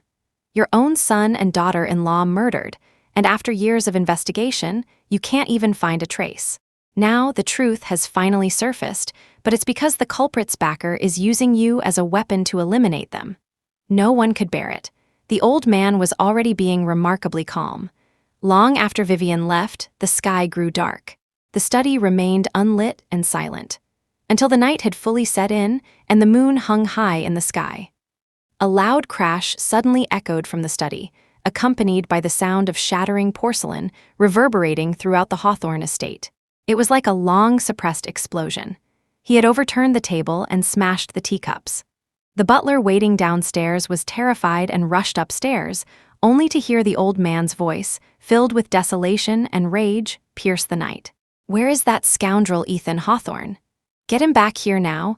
The bewildered butler immediately called the young master, urging him to return quickly. Chapter 32. When Ethan arrived home, the butler quietly informed him that Vivian had been there earlier that day. He also mentioned that old Master Hawthorne had been in a terrible rage. Ethan shot the butler a cold look, ignoring the implied attempt to stir up trouble in his words, and simply told him to mind his own business in the future. The butler sheepishly fell silent. The study, the previously chaotic room, had been tidied up. His grandfather sat alone on the sofa, not with his usual stern and angry demeanor, but hunched over, his head bowed in silence. This was the first time Ethan truly felt his grandfather's age. The grandfather who had always been so strict and demanding seemed to have vanished.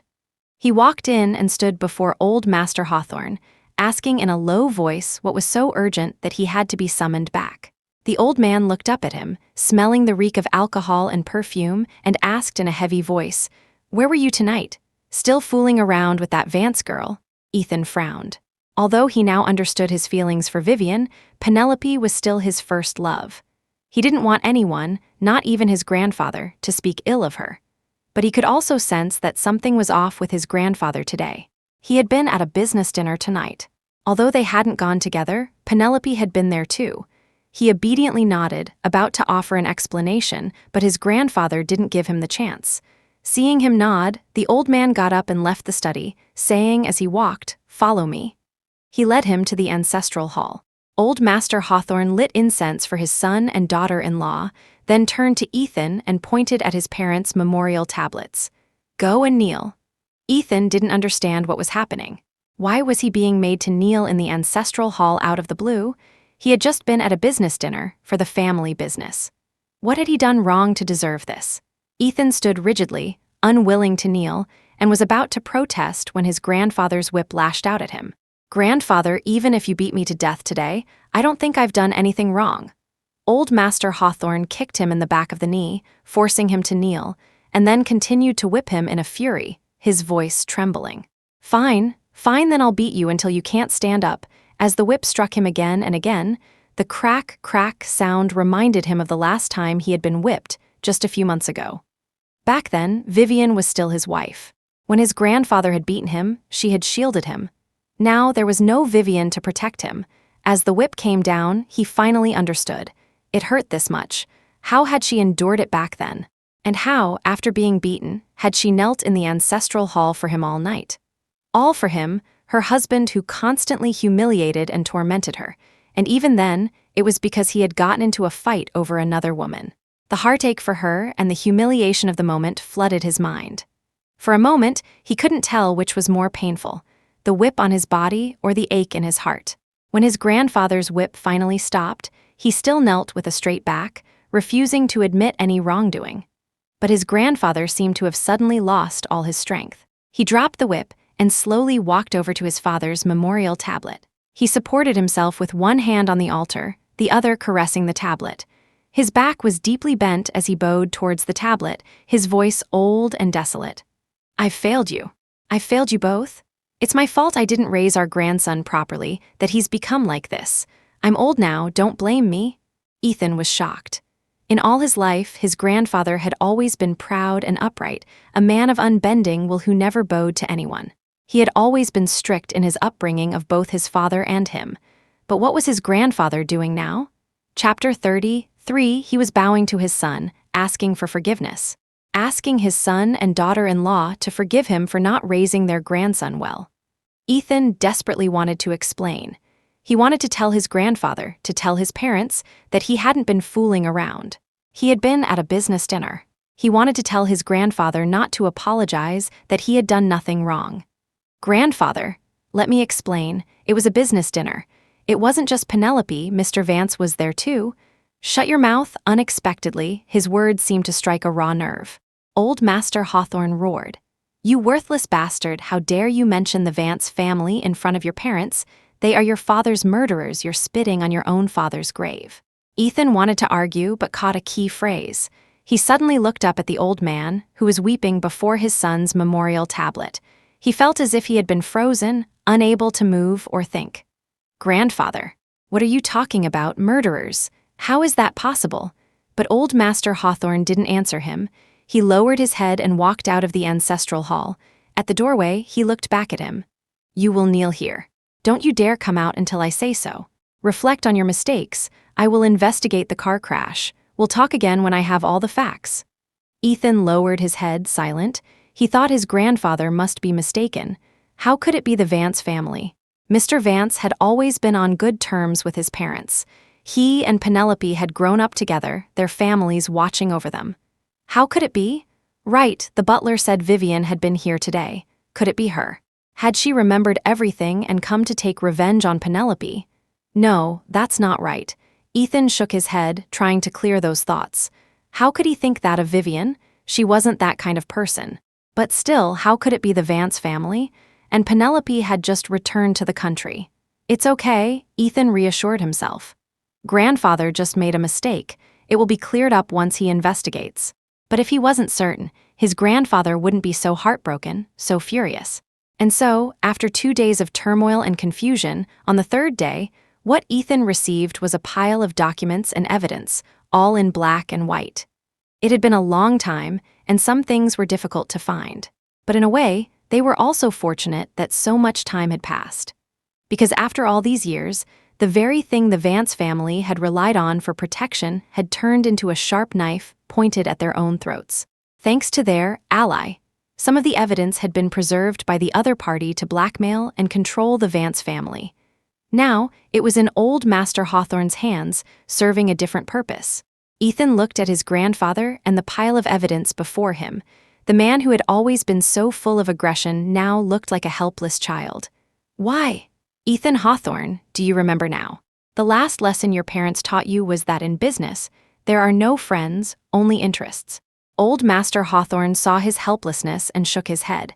He had been protected too well, he was not mature enough. In many things, he was not even as capable as Vivian. But Penelope, grandfather, Penelope is innocent. She didn't know about any of this. Ethan still remembered how, 10 years ago when his parents died, Penelope had cried with him, comforted him, and stayed by his side. It was because of this that he had never been able to let go of her, even though he didn't love her anymore. Innocent? Old Master Hawthorne looked at his grandson, who was lost and confused, clinging to the last shred of his ridiculous conviction like a drowning child. Look at this. Maybe Penelope really didn't know about your parents' death back then, but she was never innocent.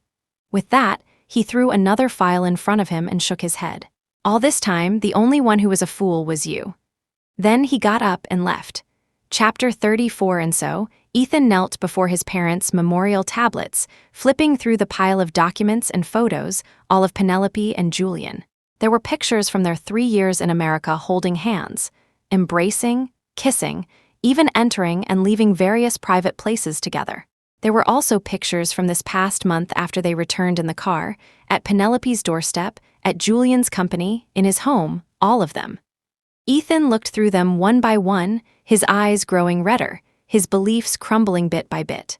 Why he could accept that Penelope no longer loved him, but why did she have to lie to him? If she didn't love him, fine, but she had to lie. They had trusted each other so much. He had lost Vivian, and now he couldn't even hold on to Penelope. A wave of defeat and shame washed over him, along with an unspeakable heartache. The Vance family, how ruthless. They had caused him to lose his parents, and now they had caused him to lose Vivian, his once proud first love, and the deep love he now regretted losing. His family was torn apart, his home shattered, all because of the cruelty and deception of this one family. He knelt before his parents' tablets and cried out in anguish. Only now did he understand his grandfather's grief. It wasn't just sorrow, it was the pain of betrayal and the regret that could never be spoken. Hearing Ethan's cries of pain, old Master Hawthorne closed his eyes in sorrow. It's time to grow up, Ethan. This is the final lesson on your path to maturity, betrayal. In your life, aside from losing your parents, everything has been too easy. I protected you too well, which made you too arrogant and proud to see what true love is. Only by going through this will you finally grow up. After uncovering the truth, old Master Hawthorne began to move against the Vance family. Though he was old, he was still in good health, and dealing with a mere Vance family was well within his capabilities. He just had to be wary of them pulling tricks behind his back, so he had to act quickly and decisively, before they had a chance to react. In just 1 week, with old Master Hawthorne personally at the helm, applying pressure through various channels and engaging in commercial warfare, the Vance family's business plummeted, as expected. By the time they realized someone was deliberately targeting them, the largest shareholder of the Vance family's company had already changed. At this point, Penelope, who hadn't contacted Ethan in days, suddenly started trying to reach him, hoping he would help her family. But Ethan was nowhere to be found. With the Vance family facing bankruptcy and unable to find the one person who could help her most, Penelope had no choice but to turn to Julian Crestwood for help again. But she never expected that, when she arrived, she would see something she could never have imagined. The Ethan Hawthorne she had been searching for everywhere was in Julian Crestwood's office. But in reality, Ethan had only been there for less than 10 minutes. He had just walked in when Penelope arrived, 10 minutes earlier. "Mr. Hawthorne, our CEO really isn't here. He took Assistant Ashwood out for a site inspection." Ethan had wanted to talk to Julian to find out why Penelope had suddenly gone abroad to find him back then. But he had come up empty. Not only could he not find Julian, but Vivian was also gone. "How about this? You can wait in the reception room. We'll let you know when our CEO returns. Chapter 35. So Ethan sat and waited for Julian. He hadn't expected to see Penelope instead. Seeing him there, Penelope immediately asked, "What are you doing here? Do you know how long I've been looking for you?"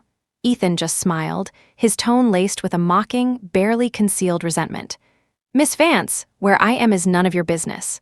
But you, who claim to be looking for me, have found your way to Mr. Crestwood's office." A flash of embarrassment crossed Penelope's face. Remembering she still needed his help, she lowered her voice and said sweetly, "Ethan, I just came to ask Julian for a favor." She reached for his arm, but he dodged her. "Don't touch me, it's disgusting." Still acting, Penelope. "Do you really think I don't know about you and Julian?" Penelope's face changed instantly, her panicked eyes unable to hide her fear. "Who told you? Was it Vivian Ashwood?" She tried to hug Ethan, but the coldness and disgust on his face made her hesitate. She could only sob softly, "Ethan, you've misunderstood. Julian and I are just putting on a show. We're just old classmates who have dinner together sometimes. It's all fake." Before she could finish, Ethan looked past her and smirked. "Did you hear that, Julian?" Penelope turned in horror and saw that Julian and Vivian had been standing behind her the whole time. Julian had heard every word. Vivian looked at Julian beside her. As expected, the man who usually wore a gentle smile now had a dark, grim expression as he stared at Penelope. A chilling aura emanated from him, and Vivian wisely stepped away. "Say that." Again, the words were ground out, one by one, through gritted teeth. The words came from Julian's throat, one by one, as if he were at the very limit of his patience. Knowing Julian's dark side, Penelope didn't dare to speak. She wanted to explain but didn't know how, especially with Ethan still there. Ethan, no longer interested in this drama, seemed to have finally understood everything. He wasn't going to play along anymore. He just wanted to confirm one thing. "Penelope, when did you find out that your parents hired someone to cause my parents' car crash 10 years ago?" His words were like a grenade, completely shattering Penelope's defenses. She finally broke down and cried, "I'm sorry, Ethan, I'm sorry, Looking at her, Ethan understood everything. It seemed she had known for a long time. He walked past them. The door behind him slammed shut, followed by the sound of Julian's hysterical screams and Penelope's escalating sobs. Chapter 36. Ethan closed his eyes, his fists clenching and unclenching. After a long moment, he walked out, finally letting go. As he left, Vivian was watching the three of them with a cold expression. He walked over to her and said with a smile, "See, Vivian, I hurt you, but in the end, my fate isn't any better." But Vivian sat there coldly, her face unmoved, not even giving him a second glance. "It has nothing to do with me. Believe it or not, Vivian, I can't live without you anymore. I'll wait for you. I'm willing to wait forever, until you're willing to give me a chance to make it up to you, to love you." Ethan knew she wouldn't forgive him now, but as long as she was still near, as long as he could still see her, he was willing to wait. He would wait for her. Vivian was never one to forgive easily, especially not a man with no credibility. She gave a faint smile and looked him in the eye, saying seriously, "Ethan Hawthorne, you were deeply in love with Penelope, and you waited for her for 3 years. During those 3 years, you constantly tormented me. But what did Penelope give you in the end? I, Vivian Ashwood, have never stooped to picking up what others have thrown away. What, just because Penelope doesn't want you, I should be eager to take you? What about you is worth picking up? Don't you get it? From the moment I repaid the debt to your parents, I hoped I would never have to see you again. So if you love me, stay far away from me." Ethan was speechless, unable to argue. The things he had done and said to her in the past were infinitely crueler, but he opened his mouth and the speechless agony made him tremble. He thought that after crying so much a few days ago, he had become numb to the pain, that he had shed all his tears. That's why he felt nothing when he faced Penelope. But it turned out he could still feel pain. It wasn't numbness, it was just that the pain was specific to one person. "Vivian, He wanted to defend himself, but he found he couldn't. It was all his fault, wasn't it? "Ethan Hawthorne, I told you when I left that I would never take care of you again. I just want to live my own life. I even resorted to hypnosis to forget that humiliating past. Don't you understand how much I loathed those 3 years? So from now on, please avoid me as much as possible. For my own good, give me a break. Stop disgusting me."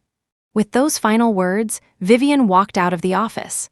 It was only when she was outside, feeling the warmth of the winter sun and the fresh air, that the tightness in her chest began to ease. Now, she was finally, completely free, wasn't she? The truth about her benefactor's car crash was out. Penelope and Julian were no longer her concern. She could finally be herself, without having to compromise for anyone or anything. This was the true liberation she needed. Chapter 30, 3 years later, in the CEO's office of the Hawthorne Group. Mr. Hawthorne, Mr. Crestwood's wedding is tonight at 7. Will you be attending personally? The man, buried in a pile of documents, looked up at the question.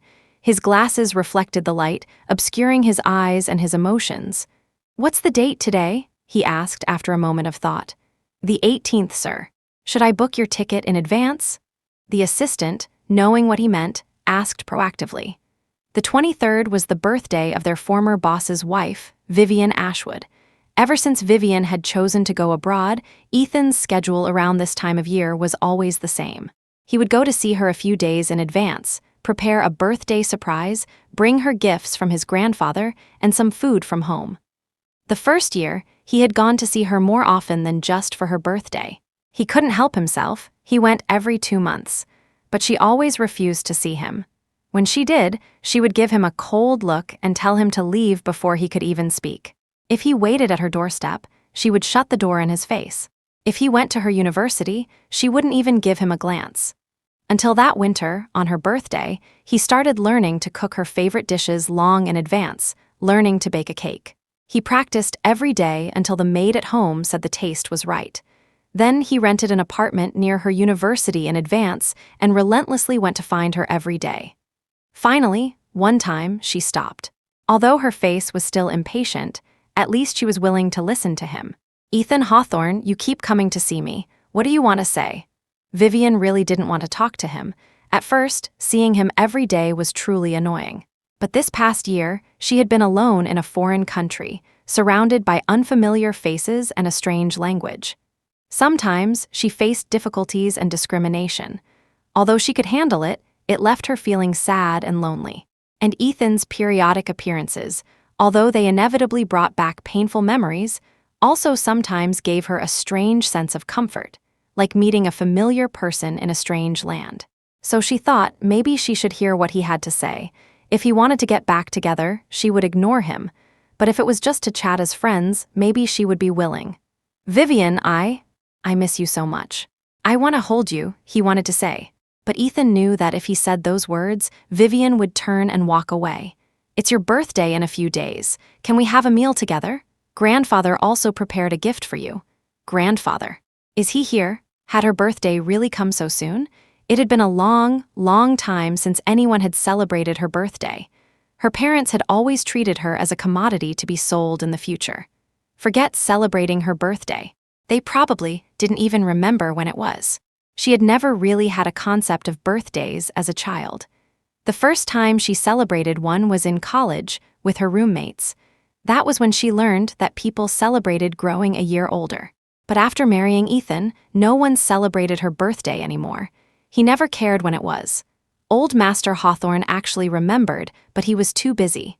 So for 3 years, he had the butler give her a birthday gift every year. So when Ethan mentioned it, she knew her grandfather had probably prepared a gift, but he likely wouldn't come to celebrate with her. But thinking of this, she felt a pang in her heart. Did Ethan also remember her birthday? As expected, Ethan shook his head. Grandfather isn't here, but I brought his gift for you. Chapter 38, then just give me the gift. I won't be joining you for dinner, Mr. Hawthorne. I'd like to be happy on my birthday. Vivian's eyes turned cold. The sharp pain in her heart extinguished the fleeting moment of softness. Vivian, there's something else I want to tell you about my parents. I'll tell you over dinner, okay? Sensing her rejection, Ethan suppressed the pain in his heart and brought up the 2 people she couldn't refuse. He knew it was a bit shameful to do this, but he was willing to try anything to get her to lower her guard, to stop rejecting him outright. Vivian looked at him suspiciously. What could he tell her about his parents? They had been gone for so many years. Ethan Hawthorne, are you sure it's about your parents? Of course, I wouldn't lie to you. So, the day after tomorrow in the afternoon, I'll pick you up after your class, okay? Ethan looked at her earnestly, his tone firm and reassuring, and so Vivian agreed. On Vivian's birthday, Ethan brought her to his apartment building. As they were about to go up, Vivian stopped. "Dinner? Is this a restaurant? If you need to change, I can wait for you downstairs." Ethan smiled helplessly. "Vivian, I personally cooked your favorite dishes. It's just one meal. After we eat, I'll take you back, okay?" He was both pleased by her wariness of others and heartbroken by it. In her eyes, he was no different from anyone else now. Even having a meal with him required such caution. "Let's go." Arriving at his apartment and seeing the table laden with food, Vivian turned to him in surprise. "You made all this?" "Yes, have a seat." Ethan pulled out a chair for her, and after she sat down, he poured her some red wine. He then went to his own seat and continued. "It's all your favorite food. I specifically learned from Auntie Wang at home. The taste has been certified by her, so don't worry." Vivian picked up a salted egg yolk and pepper shrimp. The shrimp was already peeled, golden and crispy on the outside, coated in a sandy layer of egg yolk and a sprinkle of pepper salt. The first bite was a burst of savory flavor, crispy on the outside and firm and juicy on the inside. It was delicious. She then took a sip of the 7-star fish ball soup that Ethan had served her. The milky white broth was fresh and sweet, with a hint of green onion. Having not eaten these dishes for a long time, Vivian felt her appetite awaken. She really missed the taste of home. Seeing her eat happily, Ethan finally relaxed and began to eat as well. A hint of bittersweet emotion and gratitude welled up in Vivian's heart. Ethan was the sole heir of the Hawthorne family, raised in the lap of luxury and spoiled by everyone after losing his parents. He was not the type of person to do these things.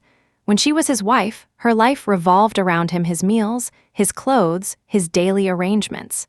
She had managed every detail of his life, yet he had never even offered a word of thanks. But now, the proud and arrogant Ethan Hawthorne was willing to learn to cook to please her, to use his deceased parents as an excuse just to have a meal with her, to beg her time and time again. Looking at the table before her, she could even imagine him failing and getting hurt over and over again while learning to cook. To say she wasn't moved would be a lie. The heartache and sorrow were real too. Was it not love? If it wasn't love, how could there be hatred? How could there be pain? It was complex and contradictory. But this heartache and the remnants of love were not enough to outweigh the hurt she had suffered. She was her own person first. How could she forget the pain he had caused her just because he was being nice to her now? How could she face the girl who had suffered so much humiliation and torment in the past? She also didn't believe that Ethan could forget their past and be with her as if nothing had happened. If he truly loved her, how could he forget the pain he had inflicted on her? Chapter 39. Vivian's eyes gradually welled up, and her nose tingled. Ethan noticed she had suddenly stopped eating and was looking down, and he asked her what was wrong. The moment she looked up, Ethan saw her red-rimmed eyes and asked anxiously, "Vivian, what's wrong? Don't cry. Is the food bad? If it's bad, we won't eat it. I'll take you out." Vivian shook her head, the tears glistening in her eyes making his heart ache. "Ethan Hawthorne, if you knew it would be like this, why did you treat me that way back then?" After saying that, she fell silent, her lips pressed tightly together. Her long eyelashes blinked, and a single tear fell heavily into her soup bowl, creating a ripple. Although she tried her best not to cry out loud, tears streamed down her face. Ethan's eyes stung. He wanted so badly to hold her and tell her how much he regretted it, how much he wanted to go back in time and slap that version of himself. But what was done was done. The consequences and the pain could not be undone. Now, she recoiled from his touch. He had just started to reach out to pull her into his arms when she tearfully moved away. He could only pull out a few tissues and hand them to her, his voice trembling with regret and pain. "Vivian, I'm sorry. I'm really sorry. I was wrong." He had no excuse, no way to argue or lessen the pain he had caused. He could only apologize over and over again for his past ignorance, arrogance, and foolishness. The young, foolish Ethan of the past didn't know that he was hurting the person who, besides his family, loved him more than anyone else in the world. Nor did he know that she would be the person he would love most in the future. But this world had no second chances, no time machines. What happened, happened. If he could spend the rest of his life making it up to her, making this painful chapter a very small part of their lives, so small that it no longer hurt so much, then he was willing. "Vivian, don't cry. You can hit me, yell at me, anything. But it's your birthday today. Let's not cry, okay?" He coaxed the woman whose eyes were filled with tears, whose shoulders were trembling with grief, over and over again until she finally calmed down. Then he replaced her bowl of soup, reheated the dishes, and coaxed her to continue eating. After crying, Vivian seemed to relax. The tension and suppression were gone. She ate quietly, occasionally even making small talk with him. "This is from grandfather. He made it himself. The old man is retired now. Besides occasionally visiting the company, he spends his time at home doing woodworking with Uncle Wang. He made this especially for you." He handed her a wooden box. When she opened it, she carefully took out a small wooden horse inside. He showed her how to wind it up. It was a small music box. The short legs of the horse stood on two curved wooden strips designed like a roly-poly toy. A small head with two cute, upright ears sat on top. On its head stood a tiny, plump bird with a round belly, a round head, a small, pointed beak, and a long, upturned tail. The horse's limbs and head were small, but it had a large belly, under which was a rotating shaft, the mechanism for the music. After winding it up, the horse began to rock back and forth, and the melody of Für Elise filled the air. Vivian's eyes widened in surprise. It was so cute, and her grandfather had made it himself. "I love it. Please thank grandfather for me." The old man had been very good to her. Even though he had always been strict with her at the Hawthorne estate, he had also always protected her. "There's more." Ethan took out 3 other boxes. He first opened the gift he had prepared himself. It was a delicate bracelet, a simple silver chain with a translucent, vibrant green bead wrapped in silver wire. He smiled and said, "You can wear it for fun. If you don't want to, just leave it at home. The meal is the real gift. This is just an extra." Chapter 40, then he opened the last 2 boxes. One contained a delicate necklace, a thin white gold chain with a small 5-pointed star. Each point of the star was set with a tiny diamond that sparkled with a subtle but brilliant light. Although it was an old style from many years ago, you could see the care with which it had been chosen. It was a timeless classic. The other box contained a contract. Vivian took it out, puzzled. As she opened it, her eyes instantly blurred with tears, and she was too shocked to speak. It was a charitable foundation, named after her. It stated that upon her reaching adulthood, it would be unconditionally transferred to her name and managed by a foundation committee. It had been established over a decade ago, with a starting fund of $500,000 and had been operating for 11 years. There was also a letter, written by Ethan's father to Vivian. "To my dear Vivian, I hope this letter finds you well. Today is the 19th. Your birthday is in a couple of days, and your aunt and I have been trying to decide on the perfect gift for you. Ever since we first heard about your situation, we have been thinking about whether to sponsor you. Actually, your aunt's wish was to adopt you as our daughter. Your aunt has always loved girls, but unfortunately, after giving birth to your brother Ethan, her health declined, and she was unable to have another child. So she has always wanted a daughter but never had the chance. After hearing that I planned to sponsor you, she wanted to adopt you as our daughter. But since we haven't met yet, and we don't know if you would be willing to be our daughter, we were afraid you might not be comfortable with us. So after some thought, we decided to sponsor you first. In a couple of days, when your teacher brings you to meet us, we can try to get to know each other, and after considering your feelings, we can discuss this further. Vivian, I hope you will enjoy your time with us. Here is a birthday gift from your aunt and me, and also a gift for our first meeting. We each chose a gift that we were happy with. Your aunt will give you her gift in person. I, on the other hand, am busy with work and may not be free that day, so I will explain my gift in this letter. This gift is a foundation. You may not know what a foundation is, but that's okay. You can think of it as a sum of money. But it's not for you right away. I have deposited it in a place for you. When you grow up and go to university, you can use this money for your tuition and living expenses. I look forward to meeting you, my dear girl. George Hawthorne, this is. After reading the letter, Vivian was already in tears, sobbing uncontrollably. Through her blurred vision, she looked at Ethan, unable to speak. Ethan gently wiped away her tears and finally, with a heart full of pain, pulled her into his arms. He held her, gently patting her back as he explained, "This was left by my parents. There's a locked room in the house, do you remember? Chapter 41. Feeling her nod gently, he continued, Dad locked it. I think it was the room he prepared for you. It was already decorated, all cute and delicate. But unfortunately, after my parents passed away, no one ever opened it. She started sobbing again, her nose sniffling, her tears dropping onto his shirt, leaving a cool patch. Ethan said helplessly, SHH, don't cry. A few days ago, I was looking for an old file and found the key in my dad's study. When I opened the door, I found these 2 boxes, sitting on the bedside table, carefully prepared for you. Vivian could no longer hold back and broke down completely. She was supposed to have loving parents, she would have agreed in a heartbeat. She would have been happy. They were so good, but… Ethan held her tightly as she grieved, speechless for a long time, his own heart aching so much he could barely breathe. After that painful night, they both found some release. Vivian lowered her guard and slowly began to accept his kindness. But she said she wanted to focus on her studies and asked him not to visit too frequently.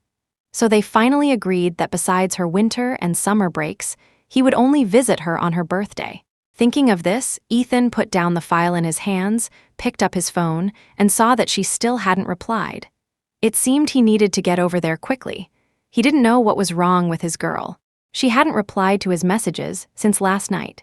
After that heart-to-heart, Vivian no longer pushed him away. They were more like a couple in a long-distance relationship, on friendly terms. He would message her every day, sharing interesting things about his life, showing her pictures of his grandfather. He would tell her every day that he missed her and loved her. Although they sometimes argued, he never got angry with her. It seemed he could no longer bear to be angry with her. Vivian would also, awkwardly at times, act cute, like any other young woman in her 20s dating him. Things seemed to be getting better day by day. Although the wounds of the past could never be erased, if the person who did wrong truly recognized their mistake and never repeated it, then in the long river of time, as they experienced more and more things together, the past hurt would slowly become a tiny part of their lives. It would still hurt if they touched it, but it would be so small that they rarely would. In that case, maybe, she could follow her heart and accept the person who loved her. Vivian felt that the answer was yes. So, after much consideration, she decided to let go of the past pain, to let herself off the hook, and to say a final goodbye to the past. As she got off the plane, she saw the missed call notifications on her phone and smiled broadly. Someone was about to get anxious. But that was okay, because he would see her very soon.